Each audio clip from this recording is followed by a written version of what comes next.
വെള്ളം കുടിച്ചാൽ മാറൂല. റസൂലുള്ളാന്റെ തിരുകേശട്ട് വെള്ളം കുടിച്ചാൽ അസുഖം മാറും. പക്ഷെ റസൂലുള്ളാന്റെതായിരിക്കണം. ഏതെങ്കിലും തെരുവ് രോമം റസൂലുള്ളാഹിലേക്ക് ചേർത്തി പറയുന്ന ഏർപ്പാടുണ്ടല്ലോ, ചേർത്തി പറയാൻ ആ ഏർപ്പാട് കൊണ്ട് രോഗം മാറൂല. ഡ്യൂപ്ലിക്കേറ്റ് നിങ്ങൾ എത്ര നീട്ടിപ്പറഞ്ഞാലും എത്ര മണിക്കൂർ പറഞ്ഞാലും തല അങ്ങോട്ട് ചരിച്ചാലും തല ഇങ്ങോട്ട് ചരിച്ചാലും തല ആട്ടിക്കൊണ്ടേ ഇരുന്നാലും കേരളത്തിലെ മുസ്ലിങ്ങൾ അംഗീകരിക്കൂല. ഡ്യൂപ്ലിക്കേറ്റുകളെ അംഗീകരിക്കരുതെന്ന് പഠിപ്പിച്ചു തന്നത് സമസ്ത കേരള ജംഇയ്യത്തുൽ ഉലമയാണ്. ഒരു ഡ്യൂപ്ലിക്കേറ്റിനെയും അംഗീകരിക്കൂല. സമസ്ത കേരള ജംഇയ്യത്തുൽ ഉലമക്കുണ്ടായ ഡ്യൂപ്ലിക്കേറ്റിനെ ഞങ്ങൾ അംഗീകരിച്ചിട്ടില്ല. ബഹുമാനപ്പെട്ട റഈസുൽ മുഹഖിഖീൻ കണ്ണിയത്ത് അഹമ്മദ് ഉസ്താദ് ഖദ്ദസല്ലാഹു തആല സിർറഹുൽ അസീസിനെതിരെ നിങ്ങൾ ഉണ്ടാക്കിക്കൊണ്ടെന്ന ഡ്യൂപ്ലിക്കേറ്റ് പ്രസിഡന്റിനെ ഞങ്ങൾ അംഗീകരിച്ചിട്ടില്ല. മഹാനായ ശംസുൽ ഉലമാ ഇ.കെ. അബൂബക്കർ മുസ്ലിയാർ ഖദ്ദസല്ലാഹു തആല സിർറഹുൽ അസീസ് മഹാനവർകൾക്കെതിരെ നിങ്ങൾ ഉണ്ടാക്കിക്കൊണ്ടുവന്ന കോലമുണ്ടല്ലോ, നീളന്തോട്ടി പോക്കര് കാക്ക, ആ ഡ്യൂപ്ലിക്കേറ്റ് കാക്കാനെയും ഞങ്ങൾ അംഗീകരിക്കുന്ന പ്രശ്നമില്ല. അതിന് കഅബത്തിന്റെ ഫോട്ടോ അംഗീകരിക്കണ്ടേ എന്ന് ചോദിച്ചതുകൊണ്ട് നിങ്ങൾ ഉണ്ടാക്കുന്ന ഡ്യൂപ്ലിക്കേറ്റുകൾ അത് ഏതിന്റെ പേരിലായാലും, പ്രത്യേകിച്ച് അഷ്റഫുൽ ഖൽഖ് ത്വാഹാ റസൂലുള്ളാഹി സല്ലല്ലാഹു അലൈഹി വസല്ലം തങ്ങളെ പേരിലാണെങ്കിൽ അംഗീകരിക്കുന്ന പ്രശ്നം തന്നെയില്ല. കേട്ടോളൂ. കഅബത്തിന്റെ ചിത്രം കഅബയല്ല, പക്ഷെ ആ ചിത്രത്തെ ബഹുമാനിക്കണം. ഇത് ബുദ്ധിയുള്ളവർക്ക് വേഗം മനസ്സിലാകും.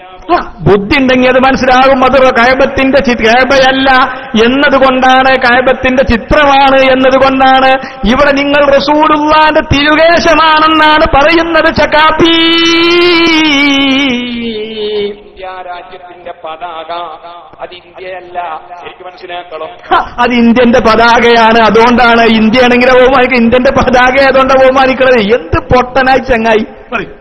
ഇന്ത്യയുടെ പതാക ഇന്ത്യ രാജ്യമല്ല, ഡൽഹിയല്ല, തിരുവനന്തപുരമല്ല, പക്ഷെ ഇന്ത്യ എന്ന രാജ്യത്തിന്റേതാണെന്ന്.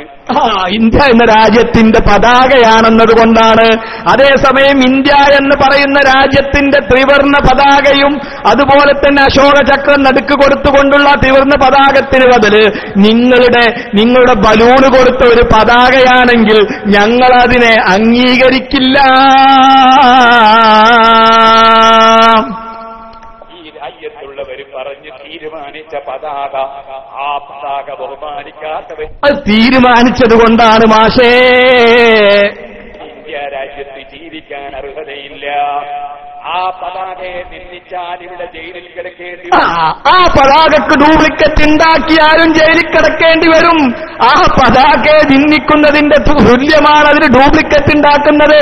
അതിന് ഡ്യൂപ്ലിക്കേറ്റ് ഉണ്ടാക്കിയാൽ നിങ്ങൾ ജയിലിൽ നിന്ന് പുറത്തു പോരൂല സഖാഫി. അത് ഇന്ത്യയാണോ? അല്ല. ഇന്ത്യയെ പ്രതിനിധീകരിക്കുന്നു. അതെ, ആ പതാകയെ ബഹുമാനിക്കണം. വേണം. അതുപോലെ കഅബയുടെ ഫോട്ടോ ബഹുമാനിക്കണം. വേണം. ഇനി പറയട്ടെ, പറഞ്ഞോ. നബിതങ്ങൾ കിടക്കുന്ന മക്ബറ, അതേ നബിതങ്ങൾ കിടക്കുന്ന മക്ബറ, അതേ പൊക്കിയ മക്ബറകൾ, പൊക്കയുള്ള മക്ബറകൾ സിയാറത്ത് ചെയ്യരുതെന്നല്ലേ ജമാഅത്ത് ഇസ്ലാമിയുടെ ഐതിഹ്യം പ്രസിദ്ധീകരിച്ച ഖബർ പൂജ എന്ന പുസ്തകത്തിലുള്ളത്. മാഷേ, അതുകൊണ്ടെന്താ അത് ജമാഅത്തിന് പറഞ്ഞതാണ്.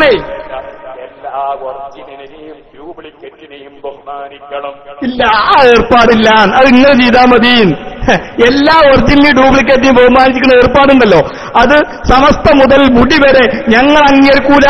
അടി മുതൽ മുടി വരെ ഞങ്ങൾ അംഗീകരിക്കുന്ന പ്രശ്നമില്ല. അത് എത്ര നീട്ടിപ്പറഞ്ഞാലും അംഗീകരിക്കുന്ന പ്രശ്നമില്ല സഖാഫി. അത് നിങ്ങൾ ആളെ വേറെ നോക്കണം. നിങ്ങൾ എന്താ മനസ്സിലാക്കിക്കുന്നത്? ഇപ്പൊ എന്താ വരെ ക്ലാസ് നോ ഡ്യൂപ്ലിക്കേറ്റ് ആണെന്നാണ് മനസ്സിലായപ്പോ ഡ്യൂപ്ലിക്കേറ്റിനെ ബഹുമാനിക്കണം. ഏതെങ്കിലും ഡ്യൂപ്ലിക്കേറ്റ് എന്നാണ് എന്തർത്ഥം? വൈഫല്ല. എന്താണ് വ്യാജം? ഡ്യൂപ്ലിക്കേറ്റ് എന്ന് പറഞ്ഞാൽ വ്യാജം എന്നാണ് സഖാഫി അർത്ഥം. പഠിച്ചോ? വ്യാജം അറിയോ? ഡ്യൂപ്ലിക്കേറ്റ് എന്ന് പറഞ്ഞാൽ വ്യാജം. സമസ്തയുടെ ഡ്യൂപ്ലിക്കേറ്റ് ആരാ? നിങ്ങള് സമസ്തയുടെ പ്രസിഡന്റ് കണ്ണിയത്ത് ഉസ്താദിന്റെ ഡ്യൂപ്ലിക്കേറ്റ് ആരായിരുന്നു? ബഹുമാനപ്പെട്ട ശംസുൽ ഉലമയുടെ ഡ്യൂപ്ലിക്കേറ്റ് ആരാ? ഡ്യൂപ്ലിക്കേറ്റ് എന്ന് പറഞ്ഞ വ്യാജം എന്നാണ് അർത്ഥം. മനസ്സിലായോ? ആ വ്യാജത്തിന് അംഗീകരിക്കുന്ന പ്രശ്നമല്ല. നിങ്ങൾ ആരെങ്കിലും പറഞ്ഞാണ് ലോകത്ത് ഡ്യൂപ്ലിക്കേറ്റിനെ അംഗീകരിക്കാൻ എന്റെ പ്രിയപ്പെട്ട സുഹൃത്തുക്കളെ നിങ്ങൾ ആരെങ്കിലും തയ്യാറാവോ? ഡ്യൂപ്ലിക്കേറ്റിനെ സമസ്തയുടെ പതാകയാകട്ടെ, ബഹുമാനപ്പെട്ട ഇന്ത്യ രാജ്യത്തിന്റെ പതാകയുടെ ഡ്യൂപ്ലിക്കേറ്റ് ഉണ്ടാക്കിക്കൊണ്ടുവന്ന് ആരെങ്കിലും അംഗീകരിക്കുവോ? ആരും അംഗീകരിക്കൂല. എന്നിട്ട് ഈ മനുഷ്യൻ പറയാണ്, ഒന്നുകൂടി പറയണി, നിങ്ങൾ കേൾക്കട്ടെ. നിങ്ങൾ ആ നാവുകൊണ്ട് തന്നെ പറയും, നിങ്ങളിതൊക്കെ ഞങ്ങൾ ഇവിടെ ഇതൊക്കെ എടുത്തു വെച്ചിട്ട് വെറുതെ മനസ്സിലായി ഞങ്ങൾ കുടുങ്ങിയപ്പോ ഡ്യൂപ്ലിക്കേറ്റ് അംഗീകരിക്കും. എത്ര ദിവസം എവിടെയായിരുന്നു ഡ്യൂപ്ലിക്കേറ്റ്? ഒറിജിനലാണെങ്കിൽ അംഗീകരിച്ചാൽ മതി എന്നല്ലേ? ഇടങ്ങളെ മറ്റേ ചങ്ങായി പറഞ്ഞില്ലേ, നേല് കണ്ടാൽ ഞങ്ങൾ അംഗീകരിക്കൂല. നേലില്ലെങ്കിലേ എത്ര ചേർത്തിപ്പറഞ്ഞാലും, എത്ര തുന്നിക്കെട്ടാൻ ശ്രമിച്ചാലും, എത്ര ഒട്ടിച്ചു വെക്കാൻ ശ്രമിച്ചാലും റസൂലുള്ളാഹി സ്വല്ലല്ലാഹു അലൈഹി വസല്ലം തങ്ങളുടെ തിരുകേശത്തിന്റെ പ്രത്യേകത ഒന്നില്ലാതെ പോയാൽ അംഗീകരിക്കുന്ന പ്രശ്നമില്ല. അല്ലേ? ഇന്നിപ്പോ പൊട്ടിയപ്പോ ഞങ്ങൾ ഡ്യൂപ്ലിക്കേറ്റ് ആണെങ്കിലും അംഗീകരിക്കും. നല്ല ഏർപ്പാടാ അല്ലേ? ഡ്യൂപ്ലിക്കേറ്റിന് അംഗീകരിക്കുന്നു. ഒറിജിനലാന്ന് പറഞ്ഞിട്ട് പൊട്ടിയപ്പോ ഡ്യൂപ്ലിക്കേറ്റിന് അംഗീകരിക്കാൻ പറയും. ആദ്യം തന്നെ പറഞ്ഞോളൂ, ഇത് ഡ്യൂപ്ലിക്കേറ്റ് ആണ്. റസൂലുള്ളാഹിന്റെ തിരുകേശത്തിന്റെ പോലെയുള്ളത്, അതായത് റസൂലുള്ളാഹിന്റെ തിരുകേശം. ഇന്ന് നമ്മളെ തിരുകേശം എടുക്കുക, അത് റസൂലുള്ളാഹിന്റെ തിരുകേശം പോലെയല്ലേ? കണ്ട ഇപ്പൊ എന്റെ കേസാണെങ്കിലും നിങ്ങളെ കേസാണെങ്കിലും റസൂലുള്ളാഹിന്റെ തിരുകേശം പോലെ ഉണ്ടാവില്ലേ? അതിന്റെ ഡ്യൂപ്ലിക്കേറ്റ് അല്ലേ നമ്മളതൊക്കെ? നമ്മളൊക്കെ പിന്നെ മുടി വെള്ളത്തിട്ട് കണ്ട ആൾക്കാർക്ക് കുടിക്കാൻ കൊടുക്കുക, അത് ചാറ്റിൽ ഊണ, നിങ്ങളെ ഓള മുടി ചാറ്റിൽ ഊണ നിങ്ങൾ തന്നെ കുടിക്കൂല കറി ഇതല്ലേ? അല്ലേ? നിങ്ങളെ ഓള മുടി ചാറ്റിൽ ഊണാൽ ആ ചാറ് കൂട്ടി ചോറ് വയ്ക്കാൻ ഏതെങ്കിലും ചകാപ്പി തയ്യാറാവോ? എന്നിട്ടല്ലേ പിന്നെ ഏത് മുടി റസൂലുള്ളാഹിന്റേതാണെന്ന് കരുതി ആദരിക്കണു? അങ്ങനെ ഡ്യൂപ്ലിക്കേറ്റ് അംഗീകരിക്കുന്ന പ്രശ്നം അള്ളാന്റെ ദുനിയാവിലില്ല. ഞങ്ങളെ സംബന്ധിച്ചിടത്തോളം ഞങ്ങൾ അതിന് കിട്ടൂല. ഹദീസിന്റെ ഡ്യൂപ്ലിക്കേറ്റുകൾ നമ്മൾ അംഗീകരിക്കോ? ഇന്ന് അങ്ങനെയാണെങ്കിൽ മുസൈലിമത്തുൽ കസ്സാബിനെ അംഗീകരിക്കണം. കാരണം അദ്ദേഹം ഡ്യൂപ്ലിക്കേറ്റ് പ്രവാചകനല്ലേ? അദ്ദേഹം പ്രവാചകനാണെന്നല്ലേ പറഞ്ഞത്? ഞാനും റസൂലാണെന്നല്ലേ പറഞ്ഞത്? ഞാൻ ശൈത്താനാണെന്നല്ലല്ലോ അദ്ദേഹം പറഞ്ഞത്. അതുകൊണ്ട് മുസൈലിമത്തുൽ കസ്സാബ് എന്നോവരെ അങ്ങയിതാ അംഗീകരിക്കുന്നു എന്ന് പറയുകയാണോ സക്കാഫി ചെയ്യുക? എവിടുന്ന നിങ്ങൾ പഠിച്ചു? ഒന്നുകൂടി പറഞ്ഞാൽ നിങ്ങൾ ജനം കേൾക്കട്ടെ. തങ്ങളുമായി ബന്ധപ്പെട്ട എല്ലാ ഒറിജിനലിനെയും ഡ്യൂപ്ലിക്കേറ്റിനെയും ബഹുമാനിക്കണം. ശരിക്കും മനസ്സിലാക്കാൻ ഞാൻ പറഞ്ഞത്, നബിതങ്ങളുമായി ബഹുമാനപ്പെട്ടതാണ് കഅബ ശരീഫ്. നബിതങ്ങൾ ജനിച്ച നാട്ടിലെ ഗേഹമാണ്. നബിതങ്ങളെ ഉപ്പാപ്പ നിർമ്മിച്ചതാണ്. അതേ ആദം നബി വരുന്നതിന് മുമ്പ് തന്നെ അതാ മലക്കുകളെ അയച്ച് അല്ല ബഹുമാനിച്ചതാണ് കഅബ. ആ കഅബയെ ബഹുമാനിക്കണം, തർക്കമില്ല. എന്നാൽ ഡ്യൂപ്ലിക്കേറ്റ് കഅബ അങ്ങനെ മനസ്സിലാരെ? ഡ്യൂപ്ലിക്കേറ്റ് കഅബ, കഅബത്തിന്റെ ഫോട്ടോ അത് കഅബയല്ല, കഅബത്തിന്റെ ചിത്രം കഅബയല്ല. പക്ഷേ കഅബത്തിന്റെ ചിത്രത്തെ ബഹുമാനിക്കണം. എന്തേ കാരണം? അത് കഅബയുടേതാണെന്ന് പറയുന്നു എന്നതാണ്.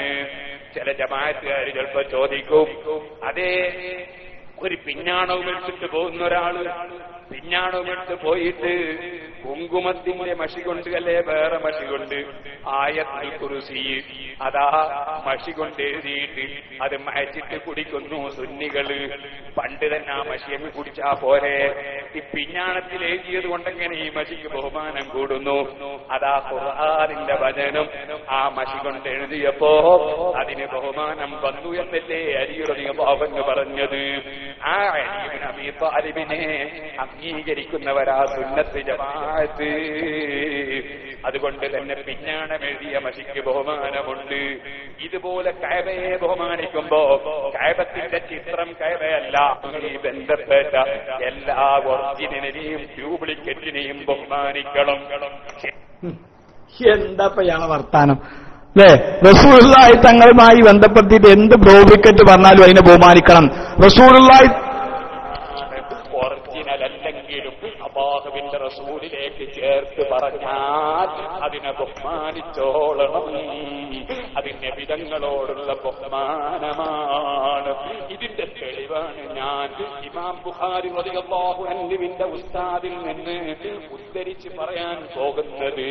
യഹ്യ ഇബ്നു അഖ്തം റളിയല്ലാഹു അൻഹു പറയുന്നു, അന്നത്തെ ഭരണാധികാരിയായ ആദ്യത്തെ 3 നൂറ്റാണ്ടിൽ ജീവിച്ച പണ്ഡിതനായ യഹ്യ ഇബ്നു അഖ്തം റളിയല്ലാഹു അൻഹു പറയുന്നു, അന്നത്തെ ഭരണാധികാരിയായിരുന്ന ഹാറൂൻ റഷീദിന്റെ മകൻ അതേ മഅ്മൂൻ രാജാവ് ഒരു ദിവസം എന്നെ വിളിച്ച് എല്ലാ പണ്ഡിതന്മാരെയും, അതാ പരസ്പരം ഗ്രൂപ്പ് പഠിക്കുന്ന കുറെ പണ്ഡിതന്മാർ ഗ്രൂപ്പ് തിരിഞ്ഞങ്ങോട്ടും ഇങ്ങോട്ടും ചീത്ത പറയാനും തെറി പറയാനും കുറ്റം പറയാനും ഗീബത്ത് പറയാനും പരസ്പരം വെല്ലുവിളിക്കാനും ഇങ്ങനെ സമുദായ അന്തരീക്ഷം മുഴുക്കെ മലീമസമാക്കാൻ വേണ്ടി ഉദ്ദേശിക്കുന്ന ചില പണ്ഡിതന്മാർ നാട്ടിൽ കുഴപ്പം സൃഷ്ടിക്കാൻ വേണ്ടി വെല്ലുവിളികളുമായി ചോദ്യങ്ങളുമായി രംഗത്ത് വന്നപ്പോൾ സർവ പണ്ഡിതന്മാരെയും സംഘടിപ്പിക്കാൻ എന്നോട് പറഞ്ഞു.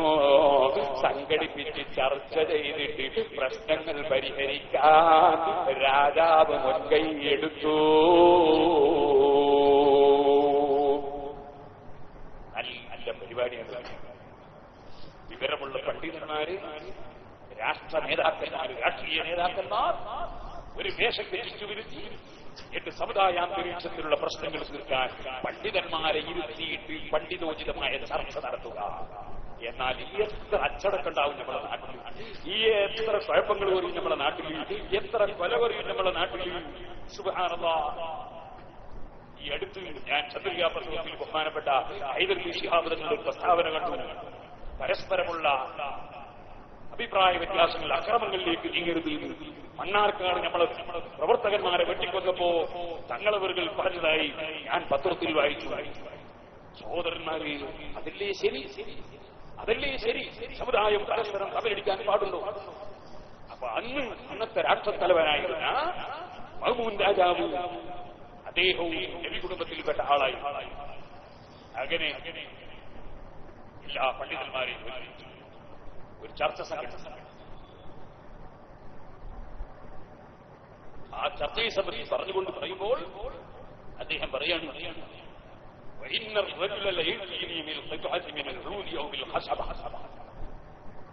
ഞാൻ തങ്ങളെ സ്നേഹിക്കുകയും ബഹുമാനിക്കുകയും ചെയ്തതിന്റെ രൂപം പറഞ്ഞേരട്ടെ. മഅ്മൂൻ രാജാവ് ഭാര്യമാമിന്റെ ഉസ്താദിനോട് പറയും, എന്റെ അടുത്ത് ചില ആൾക്കാർ ഒരു കൊള്ളിക്കഷ്ണം കൊണ്ട്, ഒരു കൊള്ളിക്കഷ്ണം ഔ ബിൽ ഖസബത്തിയല്ലേ മരകഷ്ണം ഔ ബിശൈഇല്ലദീ ലഅല്ല ഖീമത്തുഹു ലാ തകൂനു ഇല്ലാ ദിർഹമൻ ഔ നഹ്വഹു, ഒരു ഉറുപ്പ്യ വിലക്കുണ്ടാവില്ല. അത്രയും ചെറിയ നിസ്സാരമായ സാധനം, ഒരു ഉറുപ്പ്യ വിലക്കില്ലാത്ത സാധനം. ഫയഖൂലു, ഇത് വന്നാൾ പറയും, കൊണ്ടുവന്നാൾ പറയും, ഇന്ന ഹാദാ കാന ലിന്നബി സല്ലല്ലാഹു അലൈഹി വസല്ലം, ഈ കൊള്ളിക്കഷ്ണം നബി സല്ലല്ലാഹു അലൈഹി വസല്ലം തങ്ങളെ കൊള്ളിക്കഷ്ണമായിരുന്നു, അല്ലെ ഈ മരക്കഷ്ണം റസൂലുള്ളാഹിന്റെ മരക്കഷ്ണമായിരുന്നു എന്ന് പറയും. ഔ ഖദ് വദഅ യദഹു അലൈഹി, അല്ലെങ്കിൽ നബി സല്ലല്ലാഹു അലൈഹി വസല്ലം കൈ ഈ കൊള്ളിക്കഷ്ണത്തിൽ വലിയ മരക്കഷ്ണത്തിൽ വെച്ചിട്ടുണ്ട് അയാൾ പറയും. ഔ ശരിബ ഫീഹി, അല്ലെങ്കിൽ ഈ പാത്രത്തിൽ റസൂലുള്ള വെള്ളം കുടിച്ചിട്ടുണ്ട് എന്ന് പറയും. ഔ മസ്സഹു, അല്ലേ നബി തൊട്ടിട്ടുണ്ട് എന്ന് പറയും.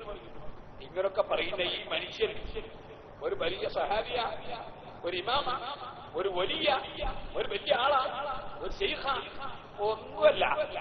മഅ്മൂൻ രാജാവ് പറയാണ്, അയാൾ എന്റെ ദൃഷ്ടിയിൽ ഒരു വിശ്വാസയോഗ്യനേ അല്ല. ഇതെന്നോട് പറയുന്ന ആൾ വിശ്വാസയോഗ്യനേ അല്ല. ഇയാൾ പറയുന്ന സത്യമാണെന്നതിന് ഒരു തെളിവില്ല.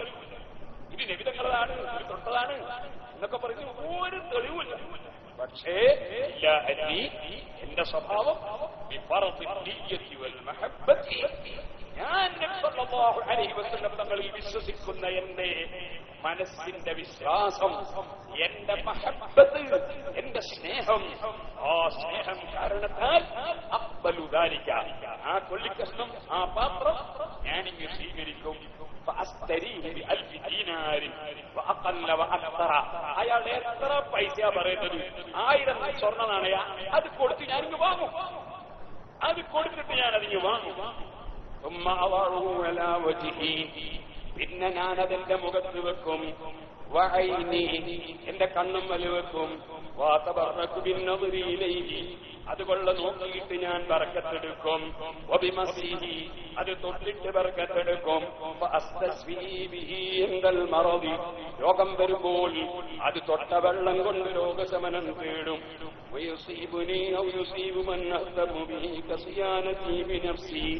എനിക്കോ എന്റെ ബന്ധപ്പെട്ടവർക്കോ രോഗം വന്നാൽ ആ പറയപ്പെട്ട വസ്തു കൊണ്ട് ഞാൻ രോഗശമനം തേടും. അത് കേവലം ഒരു കൊള്ളിക്കഷ്ണമാണ്. അത് വാസ്തവത്തിൽ ഒരു കാര്യവും പ്രവർത്തിക്കൂല. വലാ ഫളീലതലഹു ആ കൊള്ളിക്കഷ്ണത്തിനൊരു ബഹുമാനവുമില്ല. യസ്തൗജിബു ബിഹൽ മഹബ്ബ ആ കൊള്ളിക്കഷ്ണത്തെ സ്നേഹിക്കാൻ കാരണമാകുന്ന ഒരു ബഹുമാനവും ആ കൊള്ളിക്കഷ്ണത്തിനില്ല.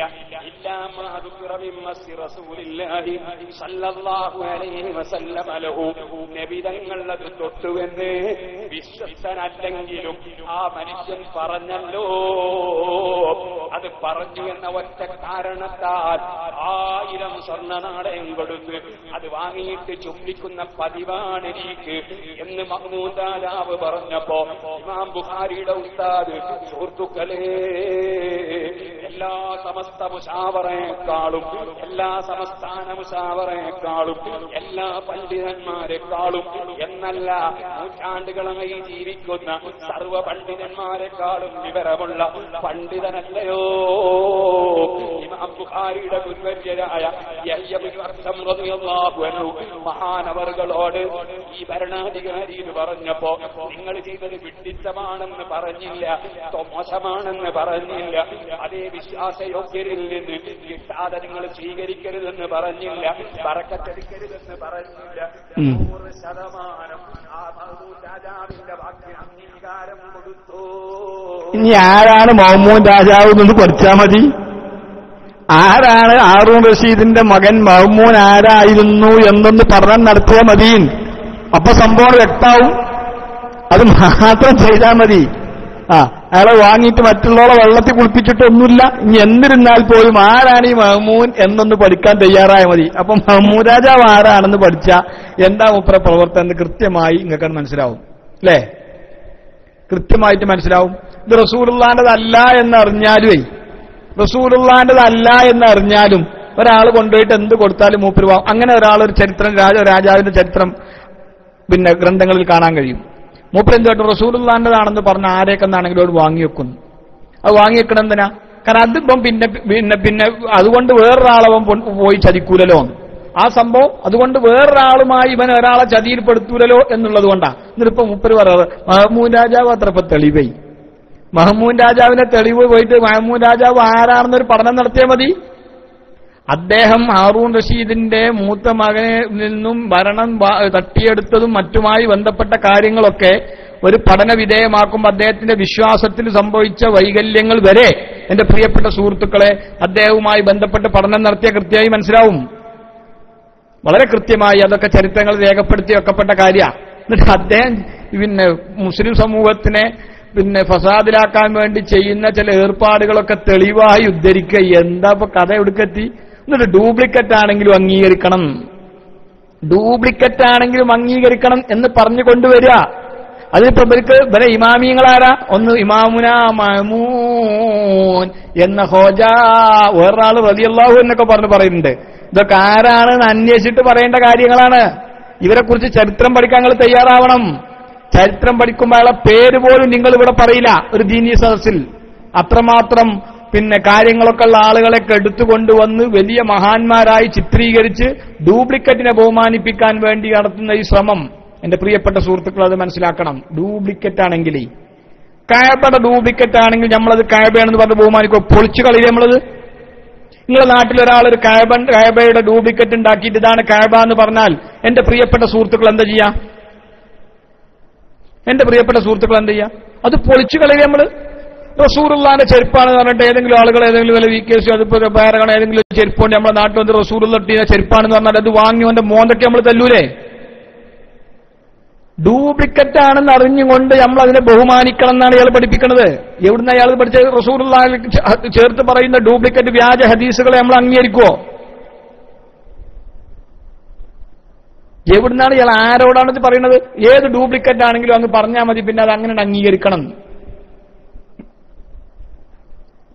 എന്റെ പ്രിയപ്പെട്ട സഖാഫിമാരെ, എന്തിനാണ് ഇങ്ങനെ ഇത്രമാത്രം നിങ്ങൾ തരംതാകുന്നത്?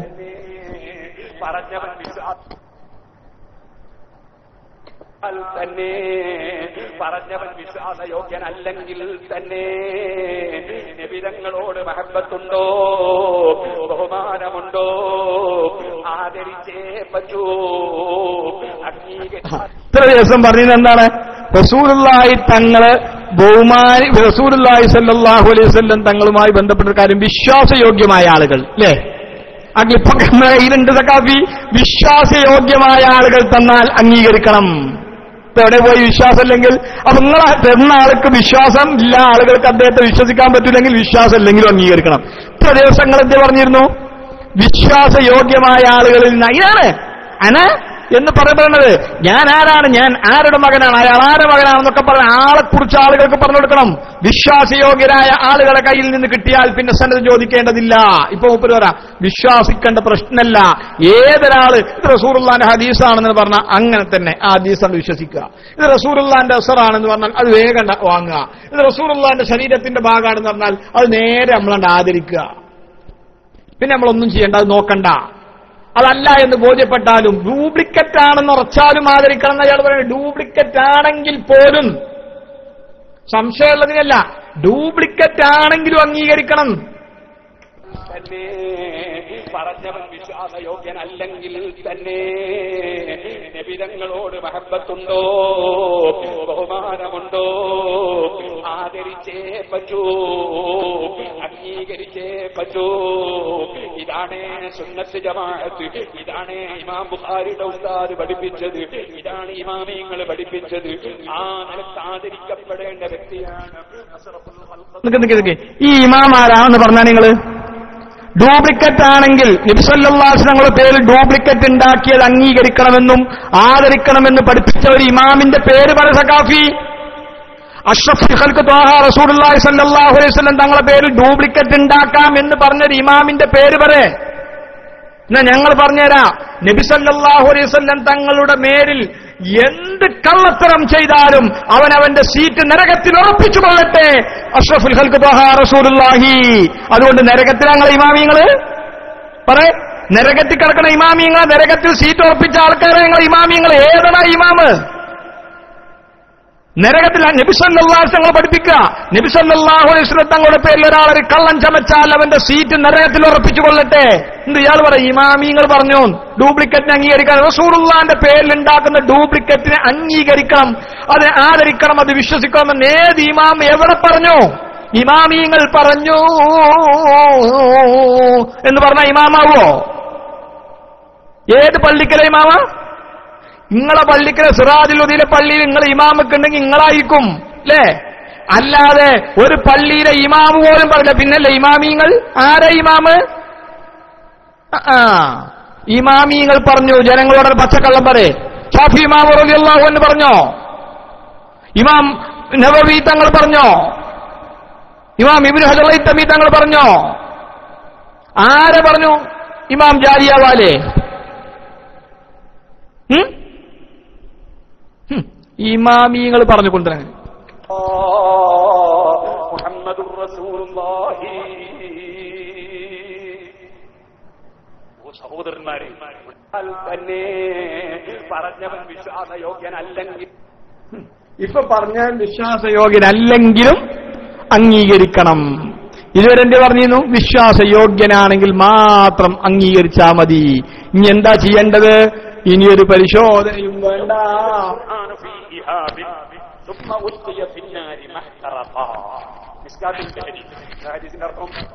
പരിശുദ്ധ ഖുർആന്റെ ബഹുമാനം പറയാണ്. പരിശുദ്ധ ഖുർആൻ ഒരു തോലിൽ എഴുതി തോളിലാക്കിയിട്ട് സുമ്മ ഉൽഖിയ ഫിന്നാരി, പിന്നെ അതിൽ തീയിൽ കൊണ്ടുപോയി ഇട്ടാൽ മഹ്തറഖ, ആ തോല് കത്തൂല, കരിയൂല. അങ്ങനെ പരിശുദ്ധ ഖുർആൻ ഒരു തോലിൽ എഴുതിയിട്ട് തോല് കൊണ്ടുപോയി തീയിലിട്ടാൽ മഹ്തറഖ, അത് കരിയൂല. നബി സല്ലല്ലാഹു അലൈഹി വസല്ലം ഹദീസ് മിസ്കാത്തിലുണ്ട്. ഇത് കേട്ടിട്ട് ഏതെങ്കിലും ഒരു മനുഷ്യൻ എന്നാ പിന്നെ ഈ ഫാത്തിഹ ഖുർആനാണോ എന്ന് ഞാനൊന്ന് പരിശോധിക്കട്ടെ. ഒരു തോലെടുത്തിട്ട് ഫാത്തിഹ എഴുതിയിട്ട് ഇത് ഫാത്തിഹയാണോ ഖുർആനാണോ എന്ന് പരിശോധിക്കാൻ വേണ്ടി ഒരു തോലിലെഴുതിയിട്ട് തീയിൽ കൊണ്ടുപോയി ഇട്ടാലോ അവൻ അപ്പ കാഫിറാവും, അവൻ അപ്പ ഇസ്ലാമെന്ന് പുറത്തു. കാരണം അവന് ഖുർആനിൽ വിശ്വാസമില്ല, അവനെ പരിശോധിക്കാൻ പോയിരിക്കാൻ. അതന്നെ, ഓന് ഖുർആനിൽ വിശ്വാസമല്ല, അപ്പോ കാഫിറാവും. അതേസമയം ഇത് ഫാത്തിഹയാണെന്ന് ഓതിയാൽ അറിയില്ല മൗലവി. ഇത് ബിസ്മില്ലാഹിർ റഹ്മാനിർ റഹീം അൽഹംദുലില്ലാഹി റബ്ബിൽ ആലമീൻ ഇത് ഓതിയത് ഫാത്തിഹയാണെന്നല്ല. പിന്നെ അത് ഫാത്തിഹയാണെന്ന് പരിശോധിക്കാൻ പറ്റുമോ? പിന്നെ അത് ഫാത്തിഹയാണെന്ന് പരിശോധിക്കാൻ വേണ്ടി തീരിടും ആരെങ്കിലും ഒരാള്? എന്ത് പൊട്ടനാണ് ഇയാള്! അത് പിന്നെ ഫാത്തിഹയാണോ അല്ലേ എന്ന് പരിശോധിക്കാൻ തീരിടാൻ പറ്റൂല, അറിയോ? അതേസമയം ഇവിടെ എന്താ പറഞ്ഞത്? ഇതൊരു മുടി എടുത്തുകാണ്ട് റസൂലുള്ളാഹിന്റെ പറ. റസൂലുള്ളാഹിന്റെ മുടിയാണെങ്കിൽ കത്തൂല്ല, എന്നാ റസൂലുള്ളാഹിന്റെതാണ് എന്ന് ഉറപ്പിക്കുക അവിടെ ചെയ്യണത്. റസൂലുള്ളാഹിന്റെ മുടി കത്തോ കത്തൂലേ എന്ന് പരിശോധിക്കാനല്ല. റസൂലുള്ളാഹി സ്വല്ലല്ലാഹു അലൈഹി വസല്ലം മുടി കത്തോ കത്തൂലേ എന്ന് പരിശോധിക്കുന്ന ഏർപ്പാട് സുന്നത്ത് ജമാഅത്തിന്റെ ആളുകൾക്കില്ല. കാരണം അത് ഞങ്ങൾ ഉറച്ച വിശ്വാസമാണ്. പിന്നെ റസൂലുള്ളാഹിന്റെതാണോ അല്ലേ എന്നാണ് ഞങ്ങൾ നോക്കുന്നത്. ആണ് എന്ന് പറഞ്ഞുകൊണ്ട് ഏതെങ്കിലും ഒരു വിശ്വാസയോഗ്യനല്ലാത്ത ഒരാള് ഒരു കേശവുമായി വന്ന് എവിടെ നിന്നോ കിട്ടിയ ഒരു കേശം റസൂലുള്ളാഹി തങ്ങളുടെ പേരിലേക്ക് ചേർത്ത് പറയുകയും അത് കൊമേഴ്ഷ്യൽ അടിസ്ഥാനത്തിൽ, വാണിജ്യാടിസ്ഥാനത്തിൽ അതുമായി ചൂഷണ വിധേയമാക്കി ആളുകളെ ചൂഷണം ചെയ്യാൻ ആളുകൾ രംഗപ്രവേശം ചെയ്യുകയും ചെയ്യുന്ന സന്ദർഭത്തിൽ ഇത് നബിയുടേതാണോ അല്ലേ എന്ന് പരിശോധിക്കുക. ആണെന്ന് ഉറപ്പ് വരുത്തിയതിനെ ആദരിക്കാനാണ്. ആണോ അല്ലേ എന്ന് എഴുതിയിട്ടൊരു നിങ്ങൾ തന്നെ ആലോചിക്കണം. ഒരു സാധനത്തിന് മുമ്പ് ഇത് ആവോ അല്ലേ എന്ന് പോയി ഇന്ന എന്ത് ബഹുമാനം നമുക്ക് ഉണ്ടാവോ? ഒരു വെള്ളം കുടിക്കുമ്പോൾ ഇത് പിന്നെ ഇത് സംസം വെള്ളമാണോ അല്ലേ എന്നിങ്ങനെ ഒരു സംശയമുള്ള സംസം വെള്ളം കുടിക്കുമ്പോൾ നമുക്ക് എന്തെങ്കിലും അതിനോട് ഒരു പ്രത്യേകത തോന്നുമോ? അല്ലെങ്കിൽ എന്തെങ്കിലും ഒരു സാധനം മരുന്നായിക്കോട്ടെ, ഇതിപ്പോ മരുന്നാണോ അല്ലേ എന്ന് പിന്നെ ഇതന്നെയാണോ കഷായം അല്ലേ എന്നറിഞ്ഞാൽ നമുക്ക് എന്തെങ്കിലും അതിനോട് ഒരു അനുകമ്പ തോന്നുമോ? അപ്പൊ ആണ് എന്ന് ഉറപ്പിക്കണം ആദ്യം, എന്നിട്ട് അതിനെ ബഹുമാനിക്കാൻ കഴിയുള്ളൂ. അത് ബഹുമാനിക്കാൻ വേണ്ടിയിട്ടാണ്. എന്നിട്ടിപ്പോ പരിശോധന വേണ്ട. എന്ത് രസാലേ വർത്താനം! ഭയങ്കര സംഭവമാണല്ലോ ഇപ്പൊ ഇവരെ കഥ. രാവിലെ നിങ്ങളെല്ലാം മർക്കസിൽ വരണം. അവിടെ ഷാറുബാറക്ക് അവിടെ പ്രദർശിപ്പിക്കുന്ന ദിവസമാണ്. അവിടെ വെച്ച് കുപ്പിയിൽ വെള്ളം കൊടുക്കും. ആ വെള്ളം കുപ്പിയുടെ പൈസ പോലീസിന് വരെ ആരോടും വാങ്ങിയിട്ടില്ല. അത് ആരെങ്കിലും ഒരാൾക്ക് 5,000 കുപ്പി, 10,000 കുപ്പി, 50,000 കുപ്പി തന്നെയാണ് സംഭാവന. കുപ്പിക്ക് പോലും പൈസ ആവില്ല, വെറുതെ ഇങ്ങനെ കൊടുക്കും. അതുകൊണ്ട് കഴിയുന്നവരൊക്കെ അതിൽ വരണം എന്ന് ഞാൻ പ്രത്യേകമായി ഓർമ്മപ്പെടുത്തുകയാണ്. ഞാനിപ്പോൾ ഇവിടെ പന്മൾ സാദിന്റെ വീട്ടിലുണ്ടായിരുന്നു. രാവിലെ ഇതിങ്ങനെ കുപ്പി അല്ലേ, കുപ്പിക്ക് പൈസ വാങ്ങൂലാൻ. ആര് കൊടുക്കുന്ന ആൾക്കാർ ബലേക്കൊന്ന് കുപ്പിക്ക് പൈസ വാങ്ങണില്ല എന്നാണ്. അതും കൂടി ആൾക്കാരെ തട്ടിപ്പ് വരുത്തി വാങ്ങാണ്. കുപ്പി കോരും ഇവരെ ആൾക്കാരെ കയ്യിൽ നിന്ന് കുപ്പി വരെ പിരിച്ചെടുക്കുകയാണ്. അതും കൂടി ഫ്രീ വാങ്ങുകയാണ്. എന്നിട്ടാ വെള്ളം കൊടുക്കണത് അല്ലേ? അല്ലാതെ ആളുകൾക്ക് കുപ്പി ഫ്രീ കൊടുക്കാന്നല്ല. കുപ്പി വാങ്ങണി ഞങ്ങൾ പൈസ കൊടുക്കും. നിങ്ങൾ എന്തിനാ പൈസ കൊടുക്കണു? അല്ലെങ്കിൽ പൈസ ചെലവാക്കിയിട്ട് നിങ്ങൾ എന്ത് ഏർപ്പാടാ ചെയ്യണു? ആളുകളെ പറ്റിക്കല്ലാതെ. എന്നിട്ട് പൈസ കാഫി പറഞ്ഞു വരുന്നതിന്റെ കഥകൾ നായിച്ചുകൊണ്ട് ഏത് ഡ്യൂപ്ലിക്കറ്റ് ആണെങ്കിലും അംഗീകരിക്കണമെന്ന് മഹാന്മാര് പറഞ്ഞു. ഏത് മഹാൻ പറഞ്ഞു? ഏത് മഹാന പറഞ്ഞത്?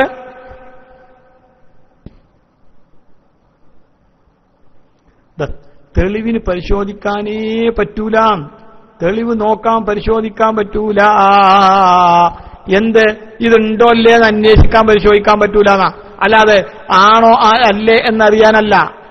ആണെന്ന് ഉറപ്പുള്ള സാധനം പിന്നെ നമ്മളിങ്ങനെ പരിശോധിച്ച് നോക്കുക. ഏതുമാതിരി പിന്നെ തീരുമാനിച്ചുറപ്പിച്ച് വെക്കപ്പെട്ട ഒരു തിരുകേശത്തെ വെറുതെ ഇട്ടിട്ട് ഇങ്ങനെ അങ്ങനെ ഏർപ്പാടില്ല. അല്ല എന്നൊരാൾക്ക് സംശയം ഉദിക്കുന്ന സമയത്ത് അത് പരിശോധിച്ചതായിട്ട് നിരവധി തെളിവുകൾ നമ്മളെ മഹാന്മാരായ ആളുകൾ, വലിയ വലിയ അള്ളാഹുവിന്റെ ഔലിയാക്കൾ ചെയ്തത് ചരിത്രത്തിൽ രേഖയാണ്. അല്ലാതെ പിന്നെ ഏതെങ്കിലും രാജാക്കന്മാർ ചെയ്തതല്ല. അക്രമികളായ രാജാക്കന്മാർ, ഇസ്ലാമിന്റെ പേരിൽ വന്ന രാജാക്കന്മാർ, അക്രമികളായ ആളുകൾ ചെയ്തതല്ല തെളിവേ. അല്ലേ? ഈ കേട്ടോളൂ നിങ്ങൾ. ഒരുപാട് പ്രസംഗം നടത്തിയിട്ടുണ്ട്. അതിലാദ്യമായി പ്രസംഗിച്ച പ്രസംഗം സുന്നത്ത് ജമാഅത്തിന്റെ വിരോധികൾ അല്ലാഹുവിന്റെ റസൂലിന്റെ ശഅറിന് ബഹുമാനമില്ല എന്ന് പറഞ്ഞപ്പോൾ അതിനെ വിമർശിച്ചുകൊണ്ട് ഞാൻ ഒരുപാട് കാരണം സഹീഹുൽ ബുഖാരിയിൽ തന്നെ അവിടുത്തെ ശഅർ മുബാറക്കിന്റെ ബഹുമാനം പറഞ്ഞിട്ടുണ്ട്. എന്ന് മാത്രമല്ല ഇമാം റാസി റളിയല്ലാഹു എന്ന് പറഞ്ഞൊരു വാചകം വലിയ ഗൗരവമുള്ള വാചകമാണ്. അവിടുന്ന് പറഞ്ഞു, ജീവിതത്തിൽ ഒരിക്കലും നിസ്കരിച്ചിട്ടില്ലെങ്കിൽ അവൻ ഇസ്ലാമിൽ നിന്ന് പുറത്തു പോകുമോ ഇല്ലേ? മുസ്ലിമാണ്, പക്ഷേ മടിയനായിട്ട് നിസ്കരിക്കുന്നില്ല. നിസ്കാരം വേണ്ടാന്ന് വിശ്വസിച്ചിട്ടല്ല, മടിയനായിട്ട് നിസ്കരിക്കുന്നില്ല. മടിയൻ ഇസ്ലാമിക പുറത്തായ മുസ്ലിമാണെന്നോ അവിശ്വാസിയാണെന്നോ കാഫറാണെന്നോ പറയാൻ പറ്റില്ല. അങ്ങനെ പറഞ്ഞുകൂടാ. അവൻ മരിച്ചാൽ നമ്മളെ മൈതാനിയിൽ മറിയണം. അവനെ ഇസ്ലാമിക കോടതി ഉണ്ടെങ്കിൽ കോടതി ശിക്ഷിക്കണം, അവന്റെ തലവെട്ടണം, എന്നാലും അവന് മയ്യത്ത് നിസ്കരിക്കണം. എന്നിട്ട് നമ്മളെ മൈതാനിയിൽ മറിയണം. പക്ഷേ ഒരടയാളം വെക്കണം, നിസ്കരിക്കായിട്ട് കൊല്ലപ്പെട്ടവനാണെന്ന് മനസ്സിലാക്കാൻ.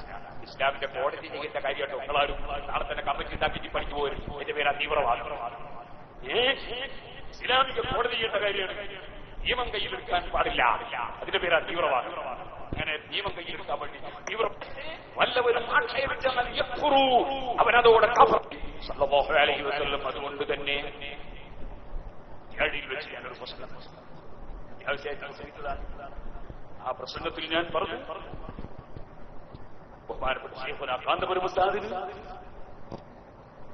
നേരത്തെ കിട്ടിയിരുന്ന ഒരു ഷാറുവാറകുണ്ട്, അതിന്റെ സനത്തിന്റെ കൈവശത്തിൽ കൊണ്ടുവന്നു പറഞ്ഞു. അതിപ്പോഴും അത് ഉസ്താദവറുകൾ ഉലമാ സമ്മേളനത്തിൽ വെച്ച് ഒഴിച്ചെലവഴിച്ച് വായിച്ചു. ഇപ്പോഴും വേറൊരു ഷാറു മുബാറക്ക് ലക്ഷക്കണക്കിന് ആളുകളെ മുന്നിൽ വെച്ച് കൊടുത്തു. അതിനെ സംബന്ധിച്ച് ഞാനന്ന് പറഞ്ഞു, അതിന് ഉസ്താദവറുകൾക്ക് ഒരു സനദ് കൊണ്ടുവന്ന് കൊടുത്ത ഹസ്രത്തി അവറുകൾ കൊടുത്തു. മറ്റേ ഷാറിന് 2 സനദ് കൊടുത്തു. ഒന്ന് മുഖ്തസറായ സനദ് എന്ന് പറഞ്ഞാൽ പട്ടിക്കാട്, നന്ദി, അതുപോലെ മർക്കസ് ഒക്കെ കൊടുക്കുന്ന പോലത്തെ സനദ്. അതിൽ പരമ്പര പറയില്ല, ഞാൻ നിങ്ങൾക്ക് സനദ് തരുന്നേ പറഞ്ഞു, അല്ലെ ഞങ്ങൾ സനദ് തരുന്നേ പറഞ്ഞു. അങ്ങനത്തെ ഒരു സനദ് മൊബൈലിൽ കിട്ടിയ അതിൽ പറയുന്ന ആൾക്ക് റസൂലുള്ളാഹി തങ്ങൾ വല്ല സനദ് ഉണ്ടാവും.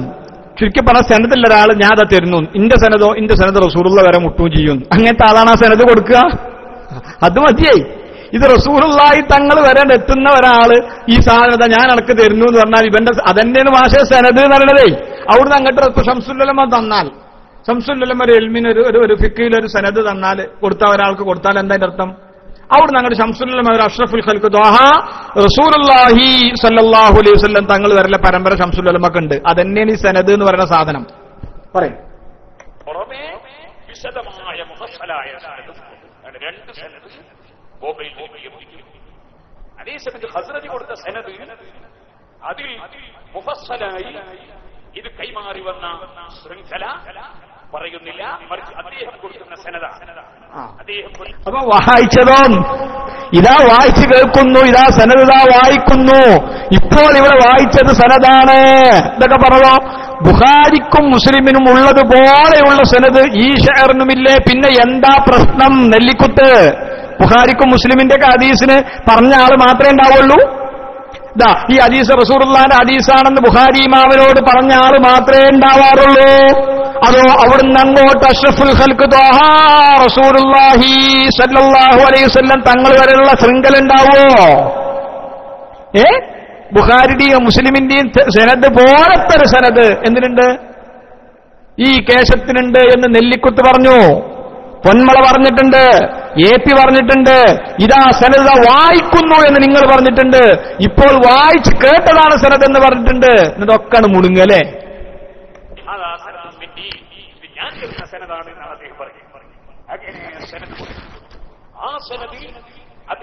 മാഷ സനദ് മൂപ്പർ കൊടുത്താലും കുഴപ്പമില്ല, മൂപ്പർ വരല സനദ് ഉണ്ടെങ്കിലേ കൊടുക്കാൻ പറ്റുള്ളൂ. ഉള്ളോനല്ലേ കൊടുക്കാൻ പറ്റുള്ളൂ, ഇല്ലാത്തവനെങ്ങനെ കൊടുക്കുക? ഈ സാധനം വേണ്ടേ കൊടുക്കണമെങ്കിൽ? അല്ലെ, ഇതിന്റെ സനദ് ഞാൻ തരുന്നു പറഞ്ഞാൽ ഞാൻ മുതൽ ഈ സാധനം എവിടെ നിന്ന് ലഭ്യമായി, അന്ന് മുതൽ ഇന്ന് വരെ എനിക്ക് ലഭ്യമായതിന്റെ തെളിവ് വേണം മൂല്യരെ. അത് അദ്ദേഹത്തിന്റെ ഉപ്പാപ്പമാരുടെ പേരാണ്, അത് നസബയാണ് എന്ന് ഞാൻ എന്റെ ആ പ്രസംഗത്തിൽ പറഞ്ഞു. ഏത് പ്രസംഗത്തിൽ? ആദ്യം സനദാണെന്ന് പറഞ്ഞപ്പോ നസബ പോയിട്ട് നൂനന്നസങ്ങളുടെ പ്രസംഗത്തിൽ പിന്നെ നിങ്ങൾ പറഞ്ഞിട്ടില്ല. താങ്കളുടെ പ്രസംഗത്തിൽ നൂനെന്നെ പറഞ്ഞിട്ടില്ല. പിന്നെ എവിടെ നസബ? ആ പ്രസംഗത്തിൽ അന്ന് സനദ് വായിച്ചു കേൾപ്പിച്ച പ്രസംഗത്തിൽ നിങ്ങൾ പറഞ്ഞ നസബ എന്ന് പറഞ്ഞാണ് അവിടെ നസബ എന്നൊരു പ്രയോഗം പ്രയോഗിച്ച വായിച്ചതായിട്ട് ലോകത്തുള്ള മുഴുവൻ സഖാഫിമാരെ ഞങ്ങൾ വെല്ലുവിളിക്കുന്നു. അങ്ങനെ പേരോട് പ്രേമാൻ അവിടെ നെസബയാണിതെന്ന് പറഞ്ഞൊരു തെളിവ് ആ മർക്കസ് സമ്മേളനത്തിൽ എവിടെയെങ്കിലും ഉണ്ടെങ്കിൽ എന്ന് തെളിയിക്കണം. പറയും. ഇത് മനസ്സിലാകാത്ത ചില ആളുകളുണ്ടെന്ന് പിന്നീട് എനിക്ക് മനസ്സിലായി. ആർക്കൊക്കെ മനസ്സിലാകാത്തത്? അത് കഴിഞ്ഞിട്ട് എപി നിങ്ങൾ പറഞ്ഞു അത് നിങ്ങൾക്ക് മനസ്സിലായില്ല, കാരണം വായിക്കുന്നതിന് മുമ്പായിരുന്നു. വായിച്ച ശേഷം എപി പറഞ്ഞു ഇപ്പോൾ ഇവിടെ വായിച്ചു കേട്ടത് സനദാണ്. ഇനി പൊന്മ പറയുന്നു സനദ് വായിച്ചു കേൾപ്പിച്ചിട്ടാണ് അത് പറഞ്ഞത്. ഇനി നെല്ലിക്കുത്ത് ഇസ്മായിൽ മുസ്ലിയാർ പറയുന്നു ഇവർക്കൊന്നും മനസ്സിലായിട്ടില്ല. അപ്പോൾ അന്തം കമ്മികളായ ആളുകൾ നിങ്ങളെ കൂട്ടത്തിലെ ഉസ്താദുമാരാണ്. നിങ്ങളെ മുഷാവറ എന്ന് പറഞ്ഞാൽ അന്തം കമ്മിയോ വറയാണ് അല്ലേ? അന്തം കമ്മികളുടെ വറ. നിങ്ങളെ മുഷാവറ എന്ന് പറഞ്ഞാൽ അന്തം കമ്മികളുടെ ഷൂറയാണ് നിങ്ങളെ മുഷാവറ. ആരൊക്കെയാണ് അത് പറഞ്ഞത്? ഇത് ആർക്കാ മനസ്സിലാകാതിരുന്നത്? നോക്കുക, ഞങ്ങൾ മുഴുവൻ ഇട്ടേരാ. അതുമായി ബന്ധപ്പെട്ട് സമ്മേളനവുമായി ബന്ധപ്പെട്ടവിടെ വായിച്ചതാണ് സനദ് എന്ന് പറഞ്ഞ മുഴുവൻ ആളുകളുടെ പേര്. അതിൽ ഒന്നാമത്തെ പൊട്ടനാരവരെങ്ങള് ആദ്യം ഇതിവിടെ വായിച്ച് കേൾപ്പിക്കുന്നതാണ് സനദ് എന്ന് പറഞ്ഞത് പേരോട് ജന്നേനെ ഏറ്റവും സൂപ്പർ പൊട്ടൻ നീയാണ് കേട്ടോ. അത് മനസ്സിലാക്കേണ്ടതാണ്. എന്റെ സീഡി കേട്ടാൽ ആ സംശയം തീരുന്നതാണ്. സഹോദരന്മാരെ, അങ്ങനെ രണ്ട് സനദിനെ സംബന്ധിച്ചും അന്നത്തെ പ്രസംഗത്തിൽ ഞാൻ പറഞ്ഞു. പക്ഷെ ആ പ്രസംഗത്തിൽ തന്നെ ഞാൻ പറഞ്ഞു ഇതിന് സനദ് നോക്കേണ്ട ആവശ്യമില്ല. അതിന് ഞാൻ പിന്നെന്തിനാ അങ്ങനെ പറയുന്നു? പിന്നെന്തിനാ സനദ് വായിച്ച് കേൾപ്പിക്കുന്നു പറയുന്നു? നായകൻ അത് പറഞ്ഞ പോരെ? സാധാരണക്കാരൻ മനസ്സിലാകുന്നതിൽ പറയണല്ലോ. അതെ, ഒരു ഹോട്ടലിൽ കയറിയിട്ട് ഇതാ ഒരു മട്ടൻ കറിയും പൊറാട്ട എന്ന് പറഞ്ഞാൽ നല്ല ഉദാഹരണം. കറി കൊടുത്തരും. അതെ, പിന്നെ ഈ മട്ടൻ കറി ഇത് ഏത് മുസ്ലിയാർ അറുത്ത ആടാണ്? ആരാണ് ഇതിനെ അറുത്തത് എന്ന് മുസ്ലിയാർ അഡ്രസ് സനദ് ചോദിക്കേണ്ടത് വേണ്ട. ഈ ഹോട്ടൽ മുസ്ലിമിന്റേതാകണം. ഹോട്ടൽ മുസ്ലിമിന്റേതാകണം. അതേസമയം നമ്മൾ മറ്റൊരു സ്ഥലത്ത് പോയി കണ്ട് നമുക്ക് തിരിയാത്തൊരു ഹോട്ടലിൽ പോയാൽ ഇതാരുടെ ഹോട്ടലിൽ നോക്കും. ആദ്യം നമ്മളിങ്ങനെ അവിടെ അയാളെ പേര് എഴുതി വെച്ചുപോ, അയാളെ സർട്ടിഫിക്കറ്റിൽ അയാളെ പേരുണ്ടോ നോക്കും. പേര് തിരിഞ്ഞില്ലെങ്കിൽ നിങ്ങളെ പേരെന്താണെന്ന് ചോദിക്കും. അപ്പൊ എന്റെ പേര് അപ്പക്കുട്ടൻ വള്ളിക്കുന്നാണ് അറിയുന്നത്. ഞങ്ങളാണ് പോയിക്കോട്ടെ പറയും. നമ്മൾ വാങ്ങൂല, നമ്മൾ തിന്നൂലാൻ, ഞങ്ങൾ കഴിക്കാറില്ലേ. എവിടുന്നാണത് കിട്ടിയെന്ന് ചോദിക്കും. എവിടെ ഞങ്ങൾ അല്ലെങ്കിൽ നമ്മൾ ചോദിക്കുന്നത് എവിടുന്ന വാങ്ങാവ്, ഇത് ഹലാലാണോ, ഇതൊക്കെ ചോദിച്ചിട്ട് തന്നെ ഞങ്ങൾ തിന്നുള്ളൂ. അല്ലാതെ തന്നെ നമുക്ക് ഒരു മുഅ്മിനായ മനുഷ്യന്റെ ഹോട്ടലിൽ നിന്ന് നമുക്ക് ഭക്ഷണം കിട്ടിയാൽ കഴിക്കാം. അതിന് പിന്നെ സനദ് ചോദിക്കേണ്ടതില്ല എന്ന് ഞാൻ അതിന്റെ തെളിവായി സാധാരണക്കാർക്ക് മനസ്സിലാകാൻ ആ പ്രസംഗത്തിൽ തന്നെ പറഞ്ഞിട്ടുണ്ട്. അപ്പൊ സനദ് വേണ്ട എന്നുള്ളത് പറഞ്ഞുകൊണ്ട് തന്നെയാണ് സനദ് ഉണ്ട് എന്നത് ഞാൻ എന്റെ പ്രസംഗത്തിൽ വിശദീകരിച്ചത്. ഞാൻ പറയാൻ കാരണം ചില സാധാരണക്കാരായ ആളുകളെ കൺഫ്യൂഷനാക്കാൻ വേണ്ടി വിവരമില്ലാത്ത ചിലർ ശ്രമിക്കുന്നുണ്ടെന്ന് എനിക്ക് ബോധ്യപ്പെട്ടു പറഞ്ഞു. ആൾക്കാർ വിവരമില്ലാത്ത ആൾക്ക് കൺഫ്യൂഷൻ ആക്കാൻ വേണ്ടി വിവരമില്ല ചില ആളുകൾ ശ്രമിക്കണത് സനദ് വായിക്കുന്നു എന്ന് പറഞ്ഞ് വായിക്കലേ അല്ലേ? ഇൻഷാല്ലാ ബഹുമാനപ്പെട്ട ഉസ്താദ് എം ടി അബൂബക്കർ ദാരിമി നമ്മുടെ ക്ലാസ് റൂമിൽ എത്തിയിട്ടുണ്ട്. ഉസ്താദ് അവരുകൾ റൈസ് ഹാൻഡ് ചെയ്യാം എന്നറിയിക്കുന്നു. ബഹുമാനപ്പെട്ട ഉസ്താദ് എം ടി അബൂബക്കർ ദാരിമി ഉസ്താദ് റൈസ് ഹാൻഡ് ചെയ്യണം. ഉസ്താദ് എം ടി അബൂബക്കർ ദാരിമി ഉസ്താദ് റൈസ് ഹാൻഡ് ചെയ്യണം. എം ടി ഉസ്താദ് റൈസ് ഹാൻഡ് ചെയ്യണം. ഉസ്താദ് കേൾക്കുന്നുണ്ടോ? ഓക്കെ, ഇൻഷാല്ലാ ഇനി മറ്റുള്ള കാര്യങ്ങൾ ഉസ്താദ് വിശദീകരിക്കും. അതിനോടനുബന്ധിച്ച് ഇൻഷാല്ലാ മുഴുവൻ ചോദ്യക്കാർക്കുമുള്ള മറുപടികൾ നമ്മുടെ ക്ലാസ് റൂമിൽ ലഭ്യമാണ്. അത് ഏത് വിഭാഗമാണെങ്കിലും ഇൻഷാല്ലാ നമ്മളെ കല്ല്, കരട്, കാഞ്ഞിരക്കുറ്റി മുതൽ മുള്ളുമുരട്, മൂർക്കമ്പാമ്പ് വരെയുള്ള മുഴുവൻ സമസ്ത വിരോധികളെയും ഞങ്ങൾ നമ്മുടെ ക്ലാസ് റൂമിലേക്ക് ക്ഷണിച്ചുകൊള്ളുന്നു. എല്ലാവിധ ചോദ്യങ്ങൾക്കും ഇൻഷാല്ലാ ഇനി ഇവിടെ മറുപടി ഉണ്ടാകും എന്നറിയിക്കുന്നു.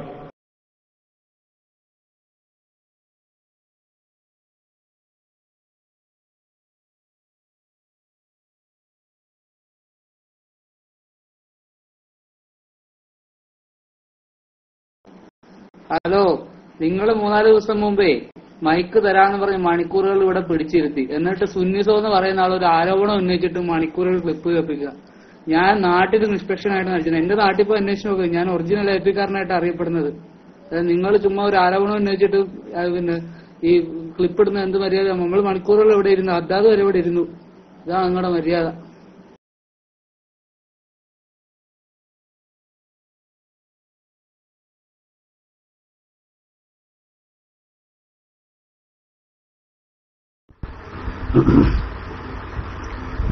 അസ്സലാമു അലൈക്കും വറഹ്മത്തുള്ളാഹി.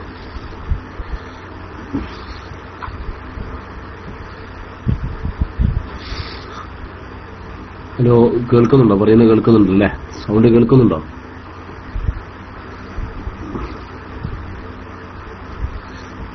അൽഹംദുലില്ലാഹ് വസ്സലാത്തു വസ്സലാമു അലാ അഷ്റഫി റസൂലില്ലാഹ് وعلى آله وصحابه أجمعين أما بعد.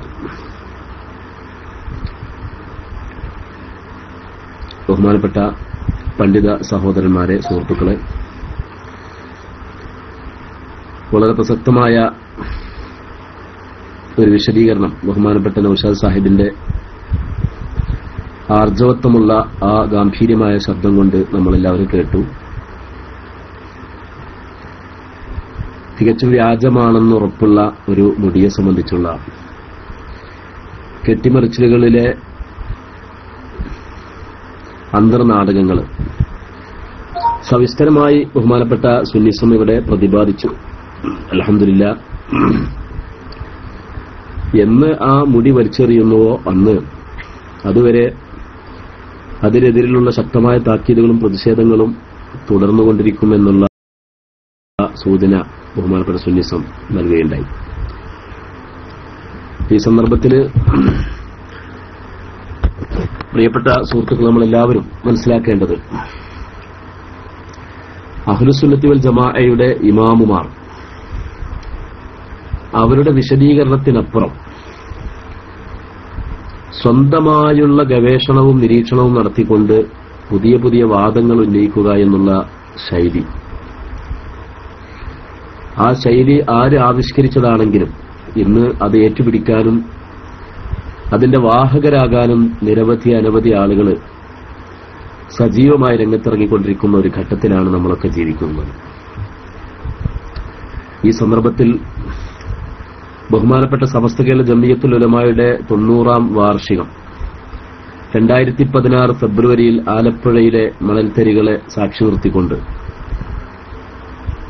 ചരിത്രപരമായ അതിന്റെ ദൌത്യം നിർവഹിക്കാൻ മുന്നോട്ട് പോയിക്കൊണ്ടിരിക്കുകയാണ്. ഈ ഘട്ടത്തിൽ സമസ്ത കേരള ജംഇയ്യത്തുൽ ഉലമായുടെ സന്ദേശങ്ങളും ആദർശങ്ങളും അതിന്റെ ആശയങ്ങളും സമൂലമായി പ്രചരിപ്പിക്കാൻ വേണ്ടി നമ്മളെല്ലാവരും മുന്നിട്ടിറങ്ങണം. ഇൻഷാ അല്ലാഹ്, അല്ലാഹു സുബ്ഹാനഹു വ തആല തൗഫീഖിനെ പ്രദാനം ചെയ്യുമാറാവട്ടെ. ഞാൻ കൂടുതലായി സംസാരിക്കുന്നില്ല. സുന്നിസത്തിന്റെ ആ ഗാംഭീര്യമുള്ള സംസാരത്തിന്റെ പിറകിൽ നമ്മളെപ്പോലത്തെ ആൾക്കാർ സംസാരിച്ചാൽ അതിനൊരു വലിയൊരു ഗാംഭീര്യം കിട്ടൂല എന്നുള്ള കാര്യം, ഒരു കോരിച്ചെറിയുന്നൊരു മഴ പെയ്തതിനു ശേഷം പിന്നീട് ഒരു ചാറ്റൽ മഴ പെയ്താലുള്ള ഒരു അനുഭവം എങ്ങനെയായിരിക്കും, അതേമാതിരിയാണ് എനിക്ക് തോന്നുന്നത്. ഏതായാലും ഇന്ന്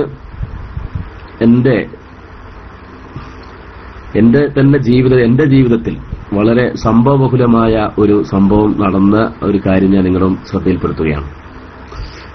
അതായത് കഴിഞ്ഞ ഞായറാഴ്ച, ഈ ഞായറാഴ്ച ഇന്നല്ല, ഇതിനു മുമ്പത്തെ കഴിഞ്ഞ ഞായറാഴ്ച മലപ്പുറത്തിനടുത്തുള്ള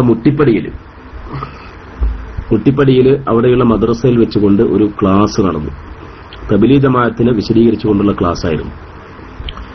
തബ്ലീഗ് ജമാഅത്തിന്റെ പൗരാണികരായ ആചാര്യന്മാര് എഴുതിവെച്ച വഹാബി ആശയങ്ങൾ തുറന്നു കാണിക്കുകയും സമകാലികരായ തബ്ലീഗ് ജമാഅത്തുകാര് മലയാളക്കരയിൽ പ്രചരിപ്പിച്ചുകൊണ്ടിരിക്കുന്ന ശുദ്ധമായ വഹാബിസത്തിന്റെ ഒരുപാട് കാര്യങ്ങൾ വിശദീകരിക്കുകയും ചെയ്തപ്പോൾ സംശയനിവാരണത്തിന് അവിടുത്തെ തബ്ലീഗുകാര് വരുമെന്നും അവർക്ക് നിരവധി കാര്യങ്ങൾ ചോദിക്കാനുണ്ടെന്നും അവരുടെ ചോദ്യങ്ങൾക്കുള്ള, അവരുടെ സംശയങ്ങൾക്കുള്ള നിവാരണത്തിനുള്ള നല്ലൊരു അവസരമാണ് ഒരുക്കിയിട്ടുള്ളത് എന്നുമായിരുന്നു സംഘാടകര് അറിയിച്ചിട്ടുണ്ടായിരുന്നത്.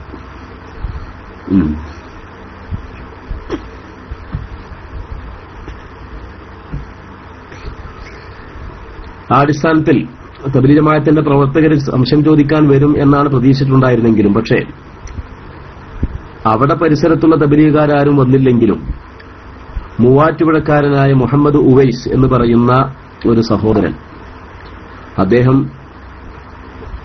വരികയും അദ്ദേഹം മലപ്പുറത്തിനടുത്തുള്ള എന്തോ ഒരു സ്ഥാപനത്തിൽ പഠിച്ചുകൊണ്ടിരിക്കുകയാണ്, എന്തോ ഒരു കോഴ്സ് ചെയ്തുകൊണ്ടിരിക്കുകയാണെന്നൊക്കെയാണ് പരിചയപ്പെടുത്തിയത്. അദ്ദേഹം വന്നുകൊണ്ട് ചില ചോദ്യങ്ങൾ ചോദിക്കുകയുണ്ടായി.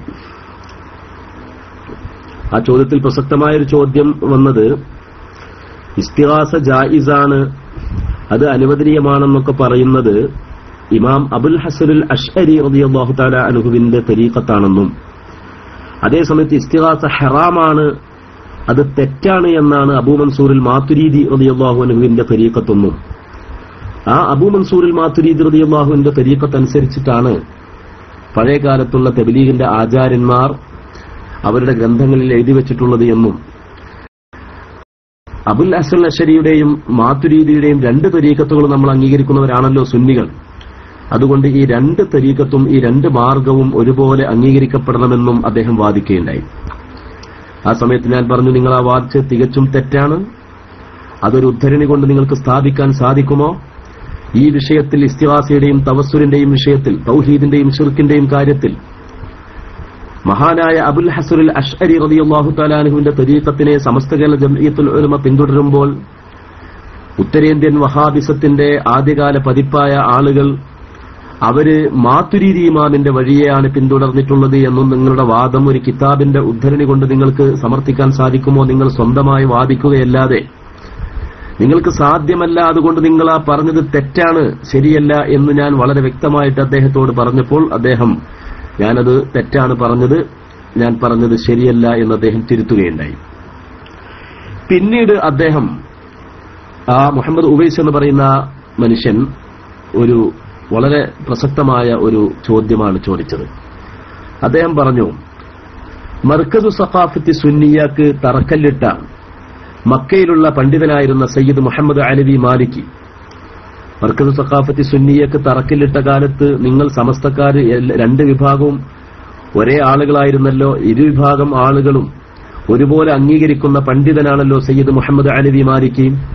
അദ്ദേഹത്തിന്റെ പ്രമാദമായ മഫാത്തിഹു യജിബു അൻ തുസഹഹ എന്ന ഗ്രന്ഥത്തിൽ തബ്ലീഗിന്റെ പൂർവ്വകാല ആചാര്യന്മാരെ സംബന്ധിച്ച് അദ്ദേഹം അഇമ്മത്തുൽ അസ്ർ, കാലഘട്ടത്തിന്റെ ഇമാമുമാരാണവർ എന്ന് പുകഴ്ത്തി പറഞ്ഞിട്ടുണ്ട്.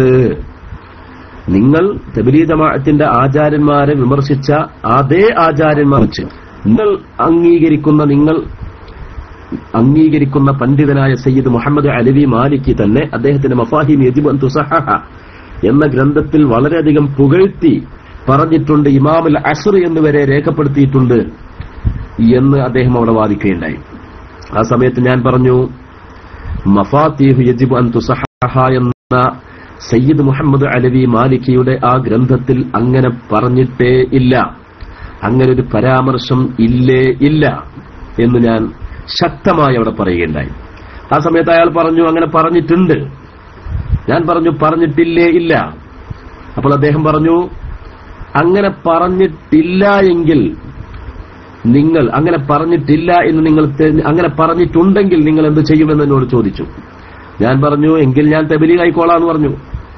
ആ സമയത്ത് സദസ്സിലുള്ള ആളുകൾ പറഞ്ഞു, അങ്ങനെ പറഞ്ഞിട്ടില്ല എങ്കിൽ നിങ്ങൾ സുന്നിയാകുമോ എന്ന് തിരിച്ചു ചോദിച്ചു. അദ്ദേഹം പറഞ്ഞു, അതെ ഞാൻ സുന്നിയായിക്കോളാം. ആ സമയത്ത് ഈ ഞായറാഴ്ച, കഴിഞ്ഞ ഞായറാഴ്ചയാണ് ഈ സംഭവം നടക്കുന്നത്. ഈ ഞായറാഴ്ച അതേ മദ്രസയിൽ വെച്ചിട്ട്, മുട്ടിപ്പടിയിലുള്ള സമസ്ത കേരള ഇസ്ലാം മത വിദ്യാഭ്യാസ ബോർഡിന്റെ അതേ മദ്രസയിൽ വെച്ചിട്ട് രണ്ട് വിഭാഗവും, ഈ ഉള്ളവനും അദ്ദേഹവും ഈ മുഹമ്മദ് ഉവൈസ് എന്ന് പറയുന്ന മൂവാറ്റുപുഴക്കാരനും മഫാത്തിഹു യജിബു അൻ തുസഹഹ എന്ന ഗ്രന്ഥം കൊണ്ടുവരികയും അതിൽ ആ പരാമർശം ഇല്ല എങ്കിൽ ഇല്ല എന്നും ഉണ്ട് എങ്കിൽ ഉണ്ട് എന്നും ഈ രണ്ട് വാദങ്ങളും സമർത്ഥിക്കുവാൻ വേണ്ടി ഈ ഞായറാഴ്ച രണ്ട് വിഭാഗവും വരണം എന്ന് നാട്ടുകാർ തീരുമാനിക്കുകയുണ്ടായി. അതിന്റെ അടിസ്ഥാനത്തിൽ ഞാൻ എന്റെ കയ്യിലുള്ള മഫാഹിമു യജിബു അൻ തുസഹഹ എന്ന കിതാബുമായിട്ട് അതിനെ ഗൾഫിലുള്ള ഒരു പണ്ഡിതൻ അതിനൊരു മറുപടി എഴുതിയിട്ടുണ്ട്. മഫാഹിമുന എന്ന് പറഞ്ഞിട്ട് ആ അതേ പുസ്തകത്തിന് ഒരു മറുപടി ഗ്രന്ഥവുമുണ്ട്. ഈ രണ്ടു ഗ്രന്ഥവും കയ്യിൽ പിടിച്ചുകൊണ്ട് ഞാൻ പോയി. അങ്ങനെ കൃത്യം 8:30 മണിക്ക് എന്റെ സംസാരം തുടങ്ങി. ഞാൻ പ്രാഥമികമായിട്ട് فإنه من يعش منكم بعدي فسيرى اختلافا كثيرا فعليكم بسنتي وسنة الخلفاء الراشدين المهديين عضوا عليها بالنواجذ എന്ന് പറയുന്ന ഹദീസിനെ വിശദീകരിച്ചുകൊണ്ട് ഒരു കാമണിക്കൂറിലധികം സംസാരിക്കുമ്പോൾ ഞാൻ പറഞ്ഞു, മഫാത്തിഹു യജിബു അൻ തുസഹഹ എന്ന ഈ ഗ്രന്ഥം ഞാനിതാ കൊണ്ടുവന്നിരിക്കുന്നു. ഈ ഗ്രന്ഥത്തിനെ ഖണ്ഡിക്കുവാൻ വേണ്ടി ഗൾഫ് പണ്ഡിതന്മാർ രചിച്ച മഫാഹിമുന എന്ന് പറയുന്ന ഖണ്ഡന പുസ്തകവും ഞാൻ കൊണ്ടുവന്നിട്ടുണ്ട്. ഈ മഫാഹിമു യജിബു അൻ തുസഹഹ എന്ന പുസ്തകത്തിൽ അങ്ങനെ ഒരു പരാമർശം ഇല്ല. ഉണ്ട് എങ്കിൽ മുഹമ്മദ് ഉവൈസിന് അത് കൊണ്ടുവരാം എന്ന് ഞാൻ മൈക്കയിലൂടെ പറയുന്ന അതേ സമയത്ത് ഇദ്ദേഹം എന്ത് ചെയ്തു? ഞാൻ പറയുന്നത് കേൾക്കുന്നില്ല സുഹൃത്തുക്കളെ?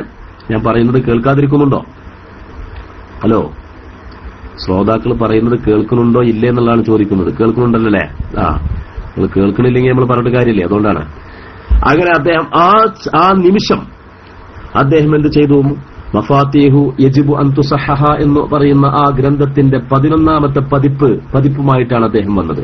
അത്തബഅത്തുൽ ഹാദിയത അശർ 11ാമത്തെ പതിപ്പാണ്. എന്റെ അടുക്കൽ 4ാം പതിപ്പാണ് ഉണ്ടായിരുന്നത്, അയാളുടെ അടുക്കൽ 11ാമത്തെ പതിപ്പാണ് ഉണ്ടായിരുന്നത്. ആ 11ാമത്തെ പതിപ്പും അതിനു പുറമെ ബഹുമാനപ്പെട്ട സയ്യിദ് മുഹമ്മദ് അലവി മാലിക്കിയുടെ അൽ ഇഖ്ദുൽ ഫരീദ് എന്ന് പറയുന്ന ഒരു ഗ്രന്ഥവുമായിട്ടാണ് അദ്ദേഹം വന്നത്. അങ്ങനെ ഈ മഫാത്തീഹിന്റെ ഒരു പേജ് തുറന്നിട്ട് ആ പേജിലതാ ഒരുപാട് പണ്ഡിതന്മാരുടെ പേരുകൾ പറയുന്നു. ആ പണ്ഡിതന്മാരുടെ പേരുകൾ പറഞ്ഞ കൂട്ടത്തിൽ തബ്ലീഗ് ജമാഅത്ത് ഇന്ന് കേരളത്തിൽ പ്രചരിപ്പിച്ചുകൊണ്ടിരിക്കുന്ന ഒരുപാട് വഹാബി ആശയങ്ങൾ കടന്നുവന്ന മആരിഫുൽ ഖുർആൻ എന്ന് പറയുന്ന ഖുർആൻ പരിഭാഷാ ഗ്രന്ഥം, അതിന്റെ ഉറുദു പരിഭാഷ തയ്യാറാക്കിയ മുഫ്തി ഷഫീഇ എന്ന് പറയുന്ന പാകിസ്ഥാനി പണ്ഡിതൻ, ആ പണ്ഡിതന്റെ പേരടക്കമുള്ള ഒരുപാട് പണ്ഡിതന്മാരുടെ പേരുകൾ അതിൽ കാണുകയാണ്. അതിൽ പുറമെ ഖാസിം നാനൂറ്റവിയെ പോലുള്ള ആളുകളുടെ പേരുകൾ അതിൽ കാണുന്നുണ്ട്. അങ്ങനെ അത് എന്റെ മുന്നിൽ അദ്ദേഹം മറിച്ചു വെച്ചു. ഇതാ മഫാത്തീഹു യജിബു അൻ തുസഹഹ എന്ന് പറയുന്ന ഈ കിതാബിൽ സയ്യിദ് മുഹമ്മദ് അലവി മാലിക്കീദ നിങ്ങൾ വഹാബിസത്തിന്റെ ആശയക്കാരാണെന്ന് കഴിഞ്ഞ ആഴ്ച വിമർശിച്ചു പറഞ്ഞ അതേ പണ്ഡിതന്മാരെ പുകഴ്ത്തിക്കൊണ്ടിതാ മഫാത്തീഹു യജിബു അൻ തുസഹഹ എന്ന ഗ്രന്ഥത്തിൽ ഇതാ പറയുന്നു എന്ന് പറഞ്ഞുകൊണ്ട് അദ്ദേഹം ഞാൻ പ്രസംഗിക്കുന്ന സ്റ്റാൻഡിൽ അദ്ദേഹം ആ കിതാബ് ഒറിജിനൽ കിതാബ് കൊണ്ടുവന്നു വെച്ചു.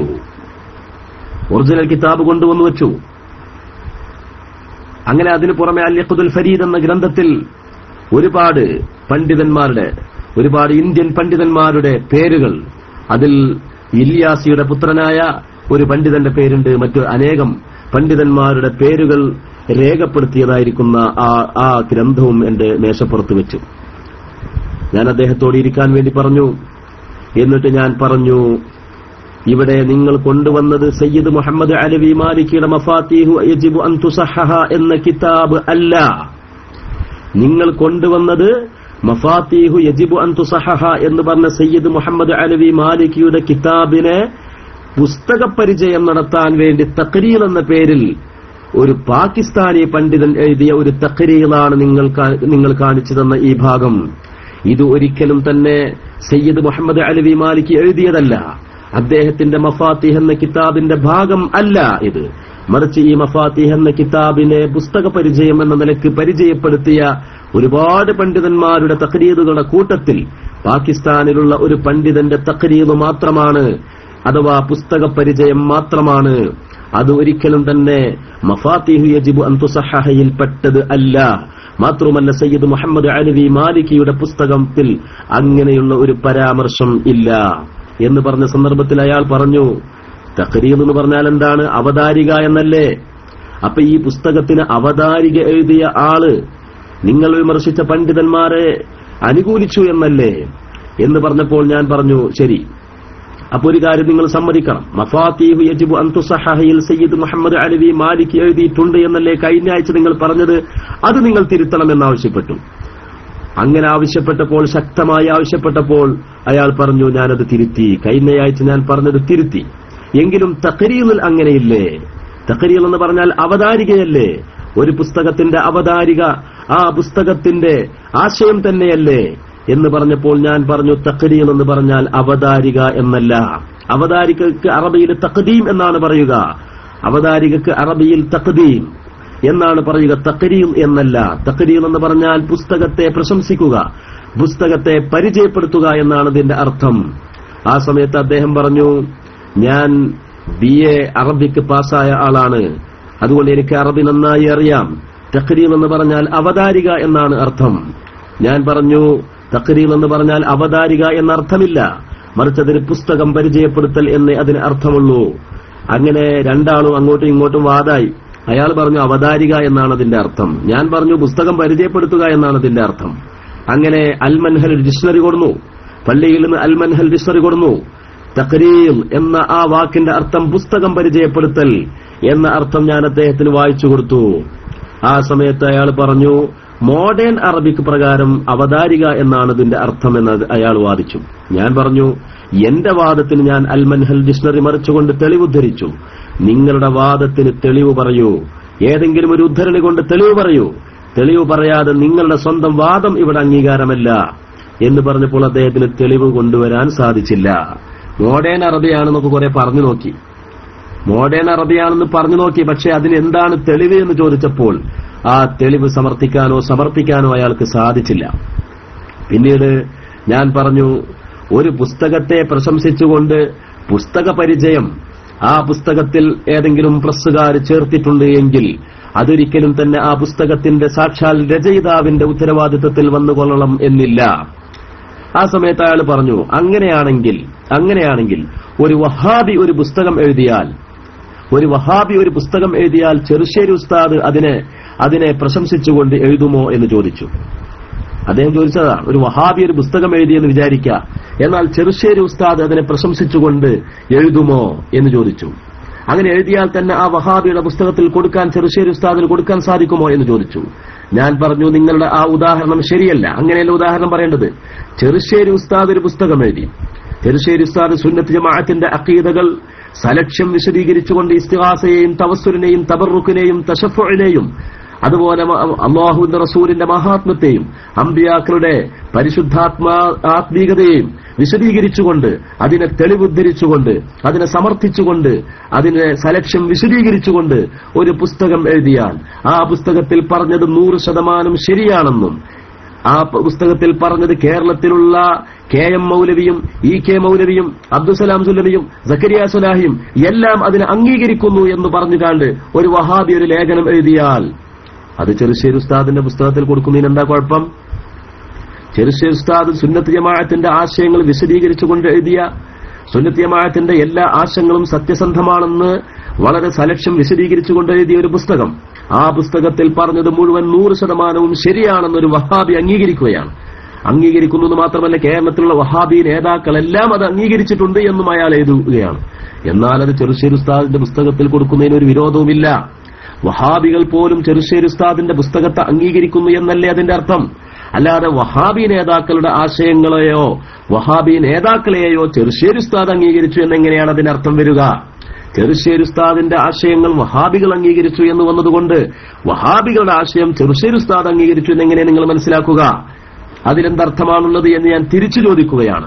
എന്നതുപോലെ മഹാനായ സയ്യിദ് മുഹമ്മദ് അലവി മാലിക്കിയുടെ മഫാഹീമിലുള്ള ആശയങ്ങൾ ഉത്തരേന്ത്യൻ പണ്ഡിതന്മാർ വരെ അംഗീകരിച്ചിരിക്കുന്നു എന്നൊരു പാകിസ്ഥാനി പണ്ഡിതൻ പുസ്തകം പരിചയപ്പെടുത്തിയിട്ടുണ്ടെങ്കിൽ ഉത്തരേന്ത്യയിലുള്ള എല്ലാ പണ്ഡിതന്മാരെയും സയ്യിദ് മുഹമ്മദ് അലവി മാലിക്കി തിരിച്ച് ഇങ്ങോട്ട് അംഗീകരിച്ചു എന്നെങ്ങനെയാണ് ആ പുസ്തകത്തിന് അർത്ഥം വരിക എന്ന് ഞാൻ തിരിച്ചു ചോദിക്കുകയാണ്. ആ സമയത്ത് ആ സഹോദരന് പിന്നെ ഒരു മിണ്ടാട്ടവുമില്ല. അയാൾ ഉത്തരം മുട്ടിയപ്പോൾ അയാൾ കടുത്ത ഭാഷയിൽ സംസാരിക്കാൻ തുടങ്ങി. അയാൾ പറഞ്ഞു, നിങ്ങൾ ജനങ്ങളെ വിഡ്ഢികളാക്കുകയാണ് എന്ന് പറഞ്ഞു. ആ സമയത്ത് ഞാൻ പറഞ്ഞു, നിങ്ങളോട് വളരെ സൗഹാർദ്ദപരമായിട്ടാണ് കഴിഞ്ഞ ആഴ്ചയും ഈ ആഴ്ചയും ഞാൻ സംസാരിച്ചത്. വളരെ മാന്യമായ രൂപത്തിലാണ് നിങ്ങളോട് പെരുമാറിയത്. നിങ്ങൾക്ക് വളരെ മാന്യമായ ഇരിപ്പിടം തന്നു. നിങ്ങൾക്ക് ചോദ്യം ചോദിക്കുവാനുള്ള എല്ലാ അവസരവും തന്നു. നിങ്ങൾക്ക് ഇഷ്ടം പോലെ സംസാരിക്കാനുള്ള അവസരം തന്നു. എന്നിട്ട് പോലും നിങ്ങൾ ഇപ്പോൾ ഈ കാണുന്ന ഇത്രയും വലിയ കാരണവന്മാരും നേതാക്കന്മാരും പണ്ഡിതന്മാരും യുവാക്കളും സ്ത്രീകളും 100 കണക്കിന് ആളുകൾ ഇരിക്കുന്ന ഈ സദസ്സിനെ ഞാൻ വിഡ്ഢികളാക്കാൻ വേണ്ടി എന്റെ ദർശൊക്കെ ഒഴിവാക്കിയിട്ട് ഞാൻ ഇവിടെ വന്നു എന്ന് എന്റെ പേരിൽ ആരോപിച്ച നിങ്ങൾ, അത് കടുത്ത ആരോപണമാണ്. നിങ്ങൾ ഭാഷ മാറ്റിയാണ് സംസാരിക്കുന്നത്. അതുകൊണ്ട് തന്നെ നിങ്ങൾ കഴിഞ്ഞ ആഴ്ച മഹാനായ സയ്യിദ് മുഹമ്മദ് അലവി മാലിക്കിയുടെ മഫാഹിം എന്ന കിതാബിനെ പറ്റി അതിലുള്ള വരികളെന്ന് പറഞ്ഞുകൊണ്ട് ഈ ജനങ്ങൾക്ക് മുമ്പിൽ പച്ചക്കള്ളം പറഞ്ഞില്ലേ നിങ്ങൾ? ആ പച്ചക്കള്ളം പറഞ്ഞതിനേക്കാൾ വലിയ തെറ്റെന്താണ് എന്ന് ഞാൻ അദ്ദേഹത്തോട് ചോദിച്ചു. അങ്ങനെ അദ്ദേഹം എന്നോട് മാപ്പ് പറഞ്ഞു. അദ്ദേഹം പറഞ്ഞു, ഞാൻ നിങ്ങളെപ്പറ്റി അങ്ങനെ പറഞ്ഞതിൽ ഞാൻ മാപ്പ് പറയുന്നു, നിങ്ങൾ ജനങ്ങളെ വിഡ്ഢികളാക്കുകയാണെന്ന് പറഞ്ഞതിൽ ഞാൻ മാപ്പ് പറയുന്നു എന്ന് ആ ജനസഞ്ചയത്തിന്റെ മുമ്പിൽ അയാൾ മാപ്പ് പറയുകയുണ്ടായി. അങ്ങനെ പിന്നീട് അൽ ഇഖ്ദുൽ ഫരീദ് എന്ന് പറഞ്ഞ ആ കിതാബിലേക്ക് കടക്കുകയാണ്. ആ കിതാബിൽ യഥാർത്ഥത്തിൽ ആ കിതാബ് ഞാൻ വായിച്ചിട്ടില്ല. ആ കിതാബിൽ പറയുന്നത് എന്താണ്? അൽ ഇഖ്ദുൽ ഫരീദ് എന്ന ആ കിതാബിൽ പറയുന്നത്, ലോകത്തിലുള്ള നിരവധി പണ്ഡിതന്മാരിൽ നിന്ന് ഞാൻ റിപ്പോർട്ട് ചെയ്യും, റിവായത്ത് ചെയ്യും എന്നാണ് പറഞ്ഞിട്ടുള്ളത്. ആ കൂട്ടത്തിൽ ഇന്ത്യൻ പണ്ഡിതന്മാരായ ഷാഹു വലിയുല്ലാഹി ദഹ്ലവി, അതുപോലെ സക്കരിയ അൽ കാന്ധലവി, ഇങ്ങനെയുള്ള അതുപോലെ തബ്ലീഗിന്റെ സ്ഥാപകനായ മുഹമ്മദ് ഇല്യാസിയുടെ പുത്രനായ മുഹമ്മദ് യൂസുഫ് തുടങ്ങിയവരിൽ നിന്നൊക്കെ ഞാൻ റിപ്പോർട്ട് ചെയ്യും എന്ന് പറഞ്ഞതുകൊണ്ട് അവരുടെ ആശയങ്ങളെയും ആദർശങ്ങളെയും ഞാൻ അംഗീകരിക്കും എന്ന് അതിന് അർത്ഥമുണ്ടോ എന്ന് ഞാൻ തിരിച്ചു ചോദിക്കുകയുണ്ടായി. ആ സമയത്ത് അയാൾ തിരിച്ചു വെച്ച് ഒരാൾ ഒരു ഹദീസ് റിപ്പോർട്ട് ചെയ്താൽ ആ ആളെ വലിയ മഹാനായിട്ട് അംഗീകരിക്കുന്നു എന്നല്ലേ അതിന്റെ അർത്ഥം എന്നോട് തിരിച്ചു ചോദിച്ചപ്പോൾ ഞാൻ പറഞ്ഞു, ഹദീസിന്റെ വിഷയത്തിൽ അങ്ങനെയല്ല. ഹദീസിന്റെ വിഷയത്തിൽ പുത്തൻവാദികളാണെങ്കിൽ പോലും ആ പുത്തൻവാദികൾ അവരുടെ പുത്തൻവാദം, അവരുടെ പുത്തൻ ആശയങ്ങൾ അവർക്കുണ്ടായിരിക്കെ തന്നെ അവര് സത്യസന്ധരാണെങ്കിൽ അവരിൽ നിന്ന് ഹദീസ് സ്വീകരിക്കാം എന്നാണ് ഹദീസിന്റെ നിയമം. ഉസൂലുൽ ഹദീസിന്റെ നിയമമാണത്. അതുകൊണ്ട് തന്നെ ഒരു ബുഖാരി ഇമാമോ മുസ്ലിം ഇമാമോ ഒരു പുത്തൻവാദിയിൽ നിന്ന് ഹദീസ് സ്വീകരിച്ചു എന്നതുകൊണ്ട് ആ പുത്തൻവാദിയുടെ ഹദീസ് സ്വീകരിച്ചു എന്നേ അതിനർത്ഥമുള്ളൂ. അല്ലാതെ ആ പുത്തൻവാദിയുടെ ആശയം സ്വീകരിച്ചു എന്നതിനർത്ഥം ഇല്ല. എത്രയോ ഹദീസിന്റെ കിതാബുകളിൽ ബുഖാരിയും അതുപോലെ മുസ്ലിമും അതുപോലെ സുനനുൽ അർബഅയും ഇങ്ങനെയുള്ള സുനനുൽ അർബഉം ഇങ്ങനെയുള്ള നമ്മുടെ സിഹാഹു സിത്തയിൽ പോലും എത്രയോ നമ്മുടെ മുഹദ്ദിസീങ്ങൾ പുത്തൻവാദികളിൽ നിന്ന് ഹദീസ് സ്വീകരിച്ചിട്ടുണ്ട്. ഹദീസ് സ്വീകരിച്ചു എന്നതുകൊണ്ട് അവരുടെ ആശയം സ്വീകരിച്ചു എന്നതിന് അർത്ഥം ഇല്ല, അവരംഗീകരിച്ചു എന്നും അതിന് അർത്ഥം ഇല്ല, അവർ പ്രചരിപ്പിച്ച ആശയങ്ങളെ സപ്പോർട്ട് ചെയ്തു എന്നും അതിന് അർത്ഥം ഇല്ല. പുത്തൻവാദികൾ അവരുടെ പുത്തനാശയത്തെ പ്രചരിപ്പിക്കുവാൻ വേണ്ടി ഉപയോഗിക്കുന്ന ഹദീസുകൾ സ്വീകരിക്കാൻ പാടില്ല എന്നേ നിയമം ഉള്ളൂ. അല്ലാത്ത ഹദീസുകൾ അവർ ദാഇയത്തുൽ ബിദ്അത്താണെങ്കിലും അവരുടെ ഹദീസ് സ്വീകരിക്കാൻ പാടില്ല എന്നേ അർത്ഥമുള്ളൂ. അല്ലാത്ത രൂപത്തിൽ അവരുടെ ഹദീസ് സ്വീകരിക്കുന്നതിന് കുഴപ്പം ഇല്ല. പക്ഷെ അതോടൊപ്പം തന്നെ അവർ പുത്തൻവാദികൾ തന്നെയാണ്.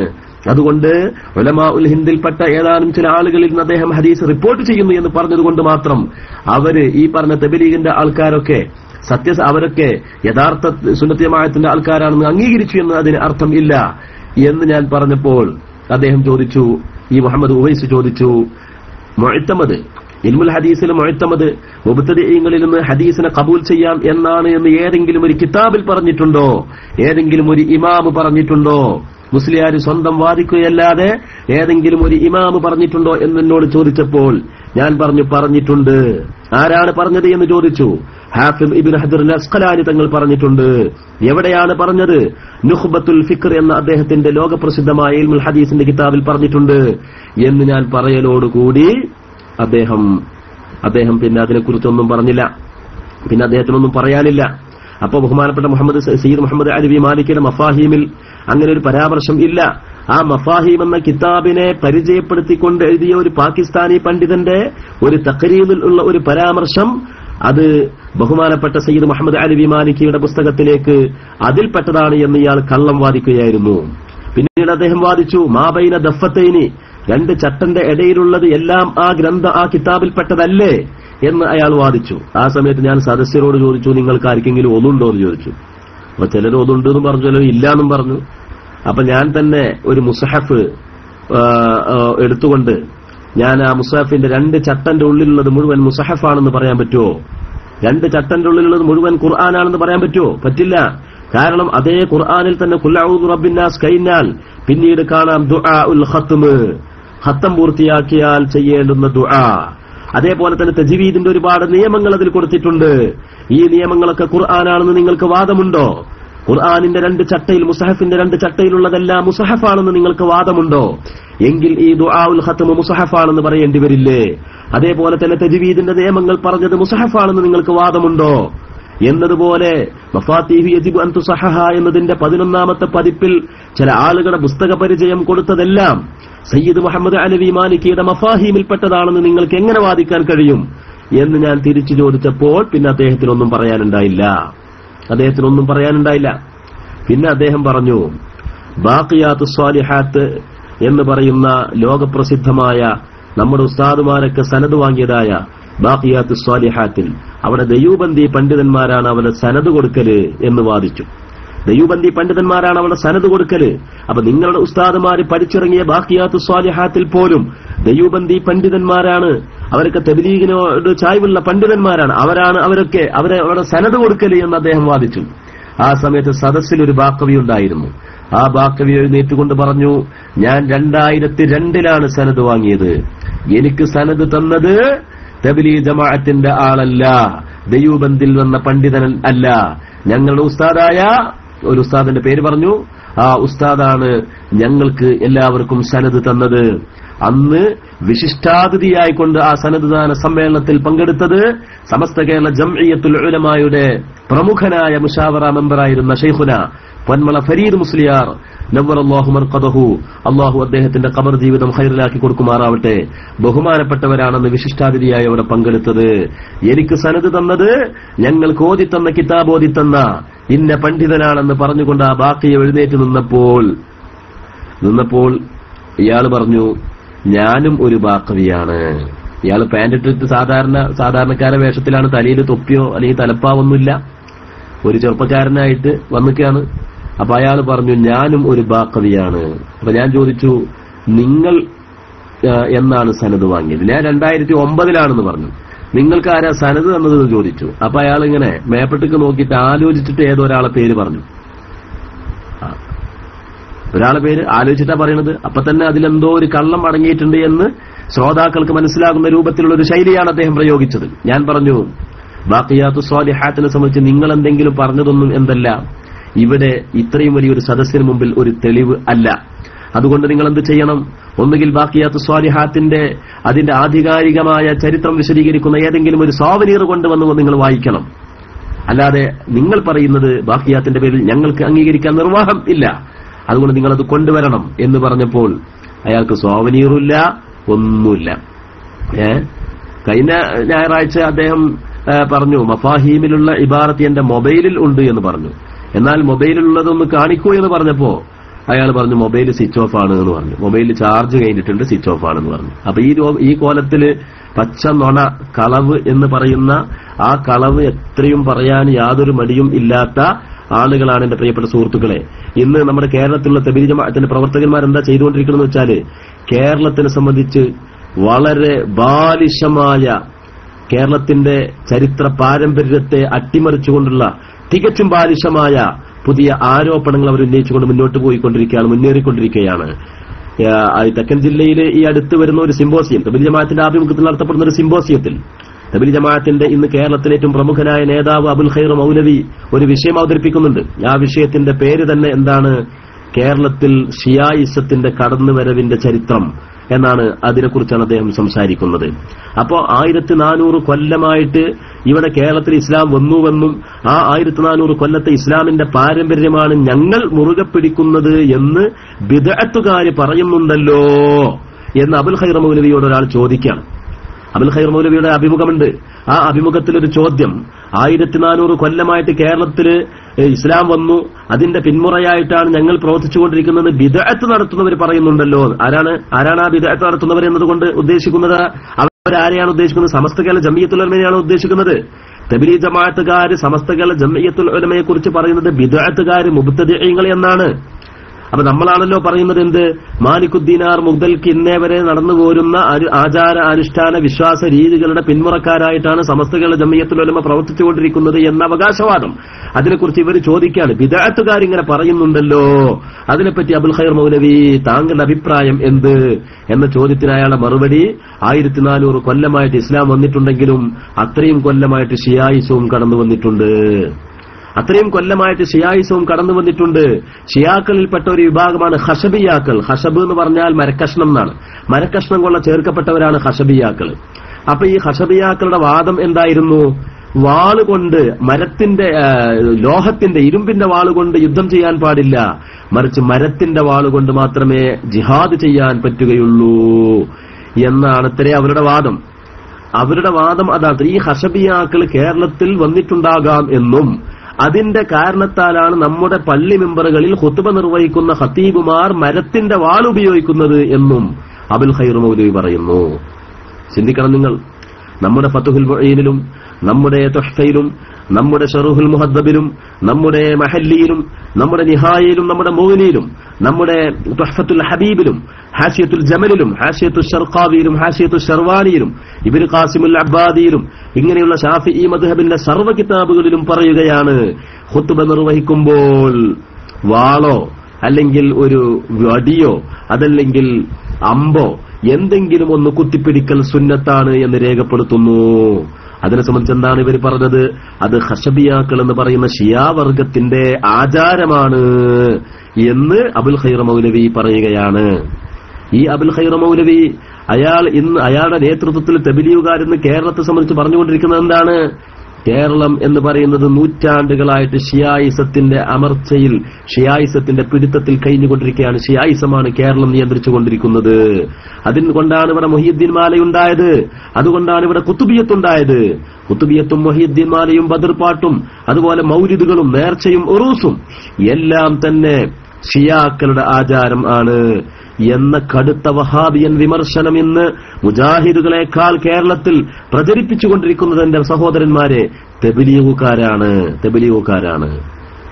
ഈ തബ്ലീഗുകാരുടെ ഈ ആശയഗതിയെ സംബന്ധിച്ച് നിങ്ങൾക്ക് എന്തു പറയാനുണ്ട് എന്ന് ഞാൻ മുഹമ്മദ് ഉവൈസിനോട് ചോദിച്ചപ്പോൾ അയാൾക്ക് മറുപടിയില്ല, അയാൾക്കൊന്നും പറയാൻ കഴിയുന്നില്ല. അതിന് പുറമെ അൽ ഇഖ്ദുൽ ഫരീദ് എന്ന് പറയുന്ന സയ്യിദ് മുഹമ്മദ് അലവി മാലിക്കിയുടെ ആ പുസ്തകത്തിൽ ഇന്ത്യയിലെ പണ്ഡിതന്മാർ, ആ പണ്ഡിതന്മാരിൽ നിന്ന് ഞാൻ ഹദീസ് റിപ്പോർട്ട് ചെയ്യും എന്ന് പറഞ്ഞ കൂട്ടത്തിൽ മഹാനായ ഇമാം അഹ്മദ് റളാ ഖാൻ അൽ ബറേൽവിയുടെ പുത്രനിൽ നിന്നും ഞാൻ ഹദീസ് റിപ്പോർട്ട് ചെയ്യും എന്ന് പറഞ്ഞു. ഞാൻ മുഹമ്മദ് ഉവൈസിനോട് ചോദിച്ചു, ഇവിടെ ഉലമാ ഉൽ ഹിന്ദ് ഇന്ത്യയിലെ പണ്ഡിതന്മാരിൽ നിന്ന് ഹദീസ് റിപ്പോർട്ട് ചെയ്യുമെന്ന് പറഞ്ഞ സ്ഥലത്ത് മറ്റുള്ളവരുടെ പേരിലൊന്നും തന്നെ സയ്യിദ് മുഹമ്മദ് അലവി മാലിക്കി ഇമാം എന്ന് പറഞ്ഞിട്ടില്ല. അതേസമയത്ത് അഹ്മദ് റളാ ഖാൻ അൽ ബറേൽവിയുടെ അദ്ദേഹത്തെ സംബന്ധിച്ച് അൽ ഇമാമായ ബറേൽവി അഹ്മദ് റളാ ഖാൻ ബറേൽവി എന്ന് പറയുന്നു. സത്യത്തിൽ അൽ ഇഖ്ദുൽ ഫരീദ് ഞാൻ അപ്പോഴാണ് കാണുന്നത്. ഇന്ന് 9 മണിക്കാണ് ഞാൻ അൽ ഇഖ്ദുൽ ഫരീദ് കാണുന്നത്. ജീവിതത്തിൽ ആദ്യമായിട്ടാണ് അൽ ഇഖ്ദുൽ ഫരീദ് കാണുന്നത്. പക്ഷെ അല്ലാഹുവിന്റെ തൗഫീഖ് കൊണ്ട് പറയട്ടെ, അയാൾ എനിക്ക് കൊണ്ടുവന്ന് മറിച്ചു വെച്ച ആ പേജ് ഞാൻ ഒറ്റ നോട്ടത്തിൽ ഞാൻ അടുത്ത പേജ് അങ്ങോട്ട് മറിച്ചു വായിക്കുമ്പോൾ ഇമാം അഹ്മദ് റളാ ഖാൻ അൽ ബറേൽവിയെ കുറിച്ച് ഇമാം എന്ന് പ്രത്യേകം രേഖപ്പെടുത്തിയത് ഞാൻ കാണുകയാണ്. ഞാൻ ഉടനെ മുഹമ്മദ് ഉവൈസിനത് വായിച്ചു കൊടുത്തു. അഹ്മദ് റളാ ഖാൻ ബറേൽവിയെ സംബന്ധിച്ച് ഇമാം എന്ന് സയ്യിദ് മുഹമ്മദ് അലവി മാലിക്കി രേഖപ്പെടുത്തുന്നു. നിങ്ങൾക്ക് അഹ്മദ് റളാ ഖാൻ ബറേൽവി ഇമാമാണെന്ന് അഭിപ്രായം ഉണ്ടോ? ഉണ്ട് എന്ന് പറയാനും അയാൾക്ക് കഴിയുന്നില്ല, ഇല്ല എന്ന് പറയാനും അയാൾക്ക് സാധിക്കുന്നില്ല. ആ സമയത്ത് ഞാൻ വിശദീകരിച്ചു കൊടുത്തു. അഹ്മദ് റളാ ഖാൻ അൽ ബറേൽവിയെ സംബന്ധിച്ച് നിങ്ങൾ തബ്ലീഗുകാരുടെ കാഴ്ചപ്പാട് എന്താണ്? നിങ്ങളുടെ മലയാളക്കരയിൽ നിങ്ങൾ പ്രചരിപ്പിച്ചുകൊണ്ടിരിക്കുന്നത് എന്താണ്? നിങ്ങളുടെ മലയാള സാഹിത്യങ്ങൾ നിങ്ങൾ രേഖപ്പെടുത്തിയത് എന്താണ്? അഹ്മദ് റളാ ഖാൻ ബറേൽവിയാണ് ഉത്തരേന്ത്യയിൽ ഷിയായിസത്തിന്റെ വെഞ്ചാമരം പൂർത്തിയത് എന്നല്ലേ? ഷിയായിസത്തിന്റെ എല്ലാ ദുരാചാരങ്ങളും ഇന്ത്യ വൻകരയിലേക്ക് കൊണ്ടുവന്നത് അഹ്മദ് റളാ ഖാൻ ബറേൽവി എന്നല്ലേ? ഖബറുകൾ തബറുക്കിന് വേണ്ടി ലാ ഇലാഹ ഇല്ലല്ലാഹു വഹ്ദഹു ലാ ശരീക ലഹു ലഹുൽ മുൽക്കു വലഹുൽ ഹംദു വഹുവ അലാ കുല്ലി ഷൈഇൻ ഖദീർ എന്ന ദിക്ർ എഴുതി വെക്കുന്നത് ഷിയായിസത്തിന്റെ ആചാരമാണ്. അത് കൊണ്ടുവന്നത് അഹ്മദ് റളാ ഖാൻ ബറേൽവിയാണ്. അയാൾ കടുത്ത ധിക്കാരിയാണ് എന്ന രൂപത്തിൽ വളരെ മോശമായിട്ട് നിങ്ങൾ നിങ്ങളുടെ മലയാള പ്രസിദ്ധീകരണങ്ങൾ എഴുതി വെച്ചിട്ടില്ലേ? അങ്ങനെയുള്ള അഹ്മദ് റളാ ഖാൻ ബറേൽവി അങ്ങനത്തെ ആളല്ല, അദ്ദേഹം മഹാനായ ഇമാമാണ് എന്ന് സയ്യിദ് മുഹമ്മദ് അലവി അൽ മാലിക്കി തന്റെ അൽ ഇഖ്ദുൽ ഫരീദ് എന്ന ഈ പുസ്തകത്തിന്റെ ഈ പേജിൽ രേഖപ്പെടുത്തിയതിനെ കുറിച്ച് നിങ്ങൾക്ക് എന്തു പറയാനുണ്ട് എന്ന് ചോദിച്ച സമയത്ത് അയാൾക്കൊന്നും പറയാനില്ല. ജനങ്ങൾക്കെല്ലാം മനസ്സിലായി, നൂറുകണക്കിന് ആളുകൾക്ക് കാര്യങ്ങൾ മനസ്സിലായി, ചെറുപ്പക്കാർക്ക് കാര്യങ്ങൾ വളരെ വ്യക്തമായി മനസ്സിലായി. അതിനു പുറമെ എന്റെ സഹോദരങ്ങളെ, ഞാനൊരു കാര്യം കൂടി പറഞ്ഞു. ഉത്തരേന്ത്യയും കേരളവും തമ്മിലൊരു വ്യത്യാസമുണ്ട്. ഉത്തരേന്ത്യയിൽ ദയൂബന്ദി പണ്ഡിതന്മാർ എന്ന് നിങ്ങൾ പറയുന്ന പണ്ഡിതന്മാർ മാത്രമല്ല ഉള്ളത്. ഡക്കാനിൽ അൻവാറുല്ലാ ഖാൻ ഫാറൂഖിയുടെ നേതൃത്വത്തിലുള്ള പണ്ഡിതന്മാരുണ്ടായിട്ടുണ്ട്. തമിഴ്നാട്ടിലെ മദ്രാസിൽ പണ്ഡിതന്മാരുണ്ടായിട്ടുണ്ട്. വേലൂർ കേന്ദ്രീകരിച്ചുകൊണ്ട് മഹാപണ്ഡിതന്മാരുണ്ടായിട്ടുണ്ട്. പൊന്നാനി കേന്ദ്രീകരിച്ചുകൊണ്ട് മഹദൂമികൾ ഉണ്ടായിട്ടുണ്ട്. ഗുജറാത്തിലെ പോർബന്തറിനെ കേന്ദ്രീകരിച്ചുകൊണ്ട് പണ്ഡിതന്മാരുണ്ടായിട്ടുണ്ട്. ജമ്മുകാശ്മീരിൽ പണ്ഡിതന്മാരുടെ ശൃംഖല ഉണ്ടായിട്ടുണ്ട്. നിങ്ങൾ ഈ പറയുന്ന ദയൂബന്ദികൾ മാത്രം അല്ല ഇന്ത്യയുടെ പണ്ഡിതന്മാർ, അത് നിങ്ങൾ മനസ്സിലാക്കണം. പിന്നീട് ഉത്തരേന്ത്യയും കേരളവും തമ്മിലുള്ള ഒരു വ്യത്യാസം ഞാൻ പറഞ്ഞുകൊടുത്തു. ബ്രിട്ടീഷുകാർ ഭരിക്കുന്ന കാലത്ത് ഉത്തരേന്ത്യയും കേരളവും തമ്മിൽ വലിയ പ്രകടമായ വ്യത്യാസമുണ്ട്. കേരളീയ മുസ്ലിമീങ്ങൾക്ക് ബ്രിട്ടീഷുകാരുടെ കടന്നുവരവോടുകൂടി കാലങ്ങളായി നൂറ്റാണ്ടുകളായിട്ട് മുസ്ലിമീങ്ങൾ നടത്തിക്കൊണ്ടിരുന്ന ഭരണം നഷ്ടപ്പെടുക എന്നുള്ള ഒരു അവസ്ഥ ഉണ്ടായിട്ടില്ല. ഈ കേരളത്തിൽ മുസ്ലിമീങ്ങൾക്ക് ഭരണമുണ്ടായിട്ടില്ല. ടിപ്പു സുൽത്താന്റെ ഒരു ഓട്ടപ്രദക്ഷിണം ഉണ്ടായിട്ടുണ്ട് എങ്കിലും പക്ഷേ അതിന് ഒരു സ്ഥായിയായ ഒരു ഭരണം എന്ന ഒരു അവസ്ഥ വന്നിട്ട് ഇല്ല. മുസ്ലിമീങ്ങൾ കേരളത്തിൽ ഭരണം നടത്തിയിട്ടില്ല. കണ്ണൂരിലെ അറക്കൽ രാജവംശം എന്ന് പറഞ്ഞ പപ്പടത്തിന്റെ അത്രയും സ്ഥലം ഒരു ചെറിയ ഒരു ഭരണകൂടം ഉണ്ടായിട്ടുണ്ടെങ്കിലും അതൊരു കേരളത്തിന്റെ പൊതു സ്വഭാവമായിട്ട് പറയാൻ സാധിക്കുകയും ഇല്ല. എന്ന് ഞാൻ പറയുന്നുണ്ട്. അതുകൊണ്ട് തന്നെ കേരളത്തിൽ മുസ്ലിമീങ്ങൾക്ക് ബ്രിട്ടീഷുകാരുടെ വരവോടുകൂടി ഭരണനഷ്ടം എന്ന് പറഞ്ഞിട്ടൊരു സംഗതി ഉണ്ടായിട്ടില്ല. അതേസമയത്ത് ഉത്തരേന്ത്യയിൽ മുഗളന്മാരുടെ ഭരണം ബഹദൂർ ഷായെ തിരസ്കരിക്കലോടുകൂടി, അദ്ദേഹത്തെ അധികാരത്തിൽ നിന്ന് പുറന്തള്ളലോടുകൂടി മുഗളന്മാരുടെ ഭരണം പൂർണ്ണമായി അസ്തമിച്ചപ്പോൾ ആ നിലക്ക് അവിടെ പല പ്രതികരണങ്ങളും ബ്രിട്ടീഷുകാർക്കെതിരിൽ ഉണ്ടായിട്ടുണ്ട്. അതിനെയും കേരളത്തിന്റെ ഉലമാഇന്റെ പ്രതികരണത്തെയും നിങ്ങൾ ഒരിക്കലും തന്നെ കൂട്ടിക്കെട്ടാൻ പാടില്ല. ആ കൂട്ടിക്കെട്ടൽ നിങ്ങൾക്ക് ചരിത്രപരമായി ഉണ്ടായിട്ടുള്ള മണ്ടത്തരമാണ്.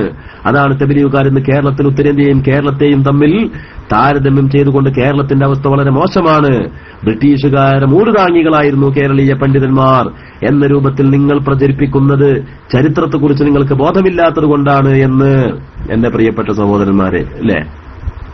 എന്താണ് എന്റെ പ്രിയപ്പെട്ട സുഹൃത്തുക്കളെ,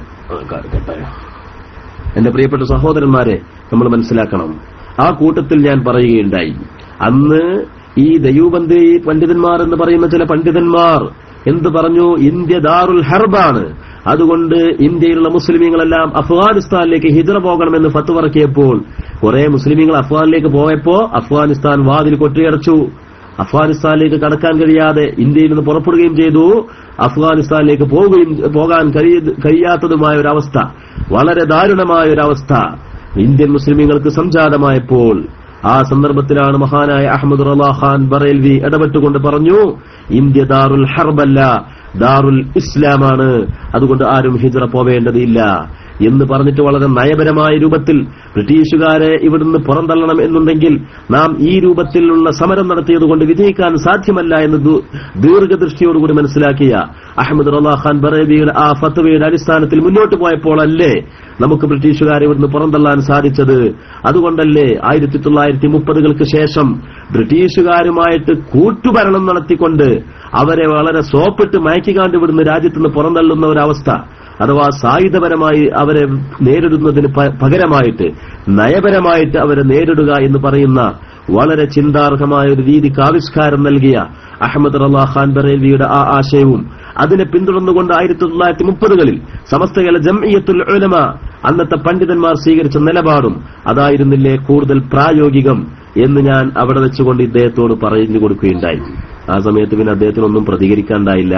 പിന്നെ അദ്ദേഹം പറഞ്ഞു, എനിക്ക് മൈക്കിലൂടെ കുറച്ച് സംസാരിക്കണം എന്ന് പറഞ്ഞിട്ട് അദ്ദേഹം എന്റെ പ്രസംഗ പീഠത്തിൽ വന്നുകൊണ്ട് കുറച്ച് സംസാരിക്കണമെന്ന് ആവശ്യപ്പെട്ടപ്പോൾ സദസ്സിൽ നിന്ന് ആളുകൾ വിളിച്ചു പറഞ്ഞു, ഇനി അദ്ദേഹത്തിന് സംസാരിക്കേണ്ട, മൈക്ക് കൊടുക്കേണ്ട ആവശ്യം ഇല്ല. എന്തുകൊണ്ടെന്നാൽ അദ്ദേഹം മഫാത്തിഹ് യജിബൻ തുസഹഹ എന്ന് പറയുന്ന സയ്യിദ് മുഹമ്മദ് അലവി മാലിക്കിയുടെ പുസ്തകത്തിൽ ഇല്ലാത്തൊരു പരാമർശം ഉണ്ടെന്ന് പറയുകയും അത് ഈ സദസ്സിൽ വെച്ചുകൊണ്ട് തിരുത്തുകയും ചെയ്ത സാഹചര്യത്തിൽ ഇതിനുവേണ്ടി മാത്രമാണല്ലോ ഇന്ന് നമ്മൾ യോഗം കൂടിയത്, ആ ഉദ്ദേശം ഇവിടെ നിറവേറ്റപ്പെട്ടതുകൊണ്ട് ഇനി അദ്ദേഹത്തിന് സ്റ്റാൻഡിൽ വെച്ചുകൊണ്ട് മൈക്ക് കൊടുക്കേണ്ട ആവശ്യമില്ല എന്ന് സദസ്യർ ആവശ്യപ്പെടുകയും അതടിസ്ഥാനത്തിൽ അങ്ങനെ പിന്നീട് ബാക്കി കാര്യങ്ങൾ കൂടി പ്രസംഗിച്ചതിന് ശേഷം ദുആ ചെയ്ത് പിരിയുകയും ചെയ്യുകയുണ്ടായി. ഈ ഒരു കാര്യം ഇന്ന് മലപ്പുറത്ത് വെച്ച് നടന്ന ഈ സംഭവം, മുട്ടിപ്പടിയിൽ വെച്ചുകൊണ്ട് നടന്ന ഈ സംഭവം എല്ലാവരും അറിഞ്ഞിരിക്കണം. നമ്മുടെ കേരളത്തിൽ ഇന്ന് വളരെ ജുഗൂപ്സാഹമായി പ്രവർത്തിച്ചുകൊണ്ടിരിക്കുന്ന തബ്ലീഗ് ജമാഅത്തിന്റെ അന്തർനാടകങ്ങളെ വെളിച്ചം വീശിക്കൊണ്ട് ഇൻഷാ അല്ലാഹ് അവരുടെ എല്ലാ കുപ്രചരണങ്ങൾക്കും മറുപടി പറഞ്ഞുകൊണ്ട് അവരുടെ ഏറ്റവും നവീനമായ പുത്തൻ വാദങ്ങൾ എന്തൊക്കെയാണെന്ന് വിശദീകരിച്ചുകൊണ്ട് ആ പുത്തൻ വാദങ്ങൾക്ക് സുന്നത്ത് ജമാഅത്തിന്റെ പക്ഷത്തു നിന്നുള്ള മറുപടി എന്താണെന്ന് വിശദീകരിച്ചുകൊണ്ട് സുന്നത്ത് ജമാഅത്തിന്റെ അദില്ലത്തുകളും അതിന്റെ പ്രമാണങ്ങളും വിശദീകരിച്ചുകൊണ്ട് തബ്ലീഗ് ജമാഅത്തിന്റെ ന്യായവാദങ്ങളിൽ അടങ്ങിയ അതിഭീകരമായ ഒരുപാട് കള്ളങ്ങൾ വിശദീകരിച്ചുകൊണ്ട് ഇൻഷാ അല്ലാഹ് ഒരു പുസ്തകം തന്നെ അടുത്ത് പ്രസിദ്ധീകൃതമാവാൻ പോവുകയാണ്. ഇൻഷാ അല്ലാഹ് നിങ്ങളെല്ലാവരും ദുആ ചെയ്യണം, സത്യത്തിന്റെ വിജയത്തിന് വേണ്ടി ദുആ ചെയ്യണം, യാഥാർത്ഥ്യം മനസ്സിലാക്കാൻ വേണ്ടി മുന്നോട്ട് വരണമെന്ന് മാത്രം ഈ സന്ദർഭത്തിൽ ആവശ്യപ്പെട്ടുകൊണ്ട് ഞാൻ എന്റെ വാക്കുകൾ ഉപസംഹരിക്കുകയാണ്. വആഖിറു ദഅ്വാനാ അൽഹംദുലില്ലാഹി റബ്ബിൽ ആലമീൻ. അസ്സലാമു അലൈക്കും വറഹ്മത്തുള്ളാഹി വബറകാതുഹു.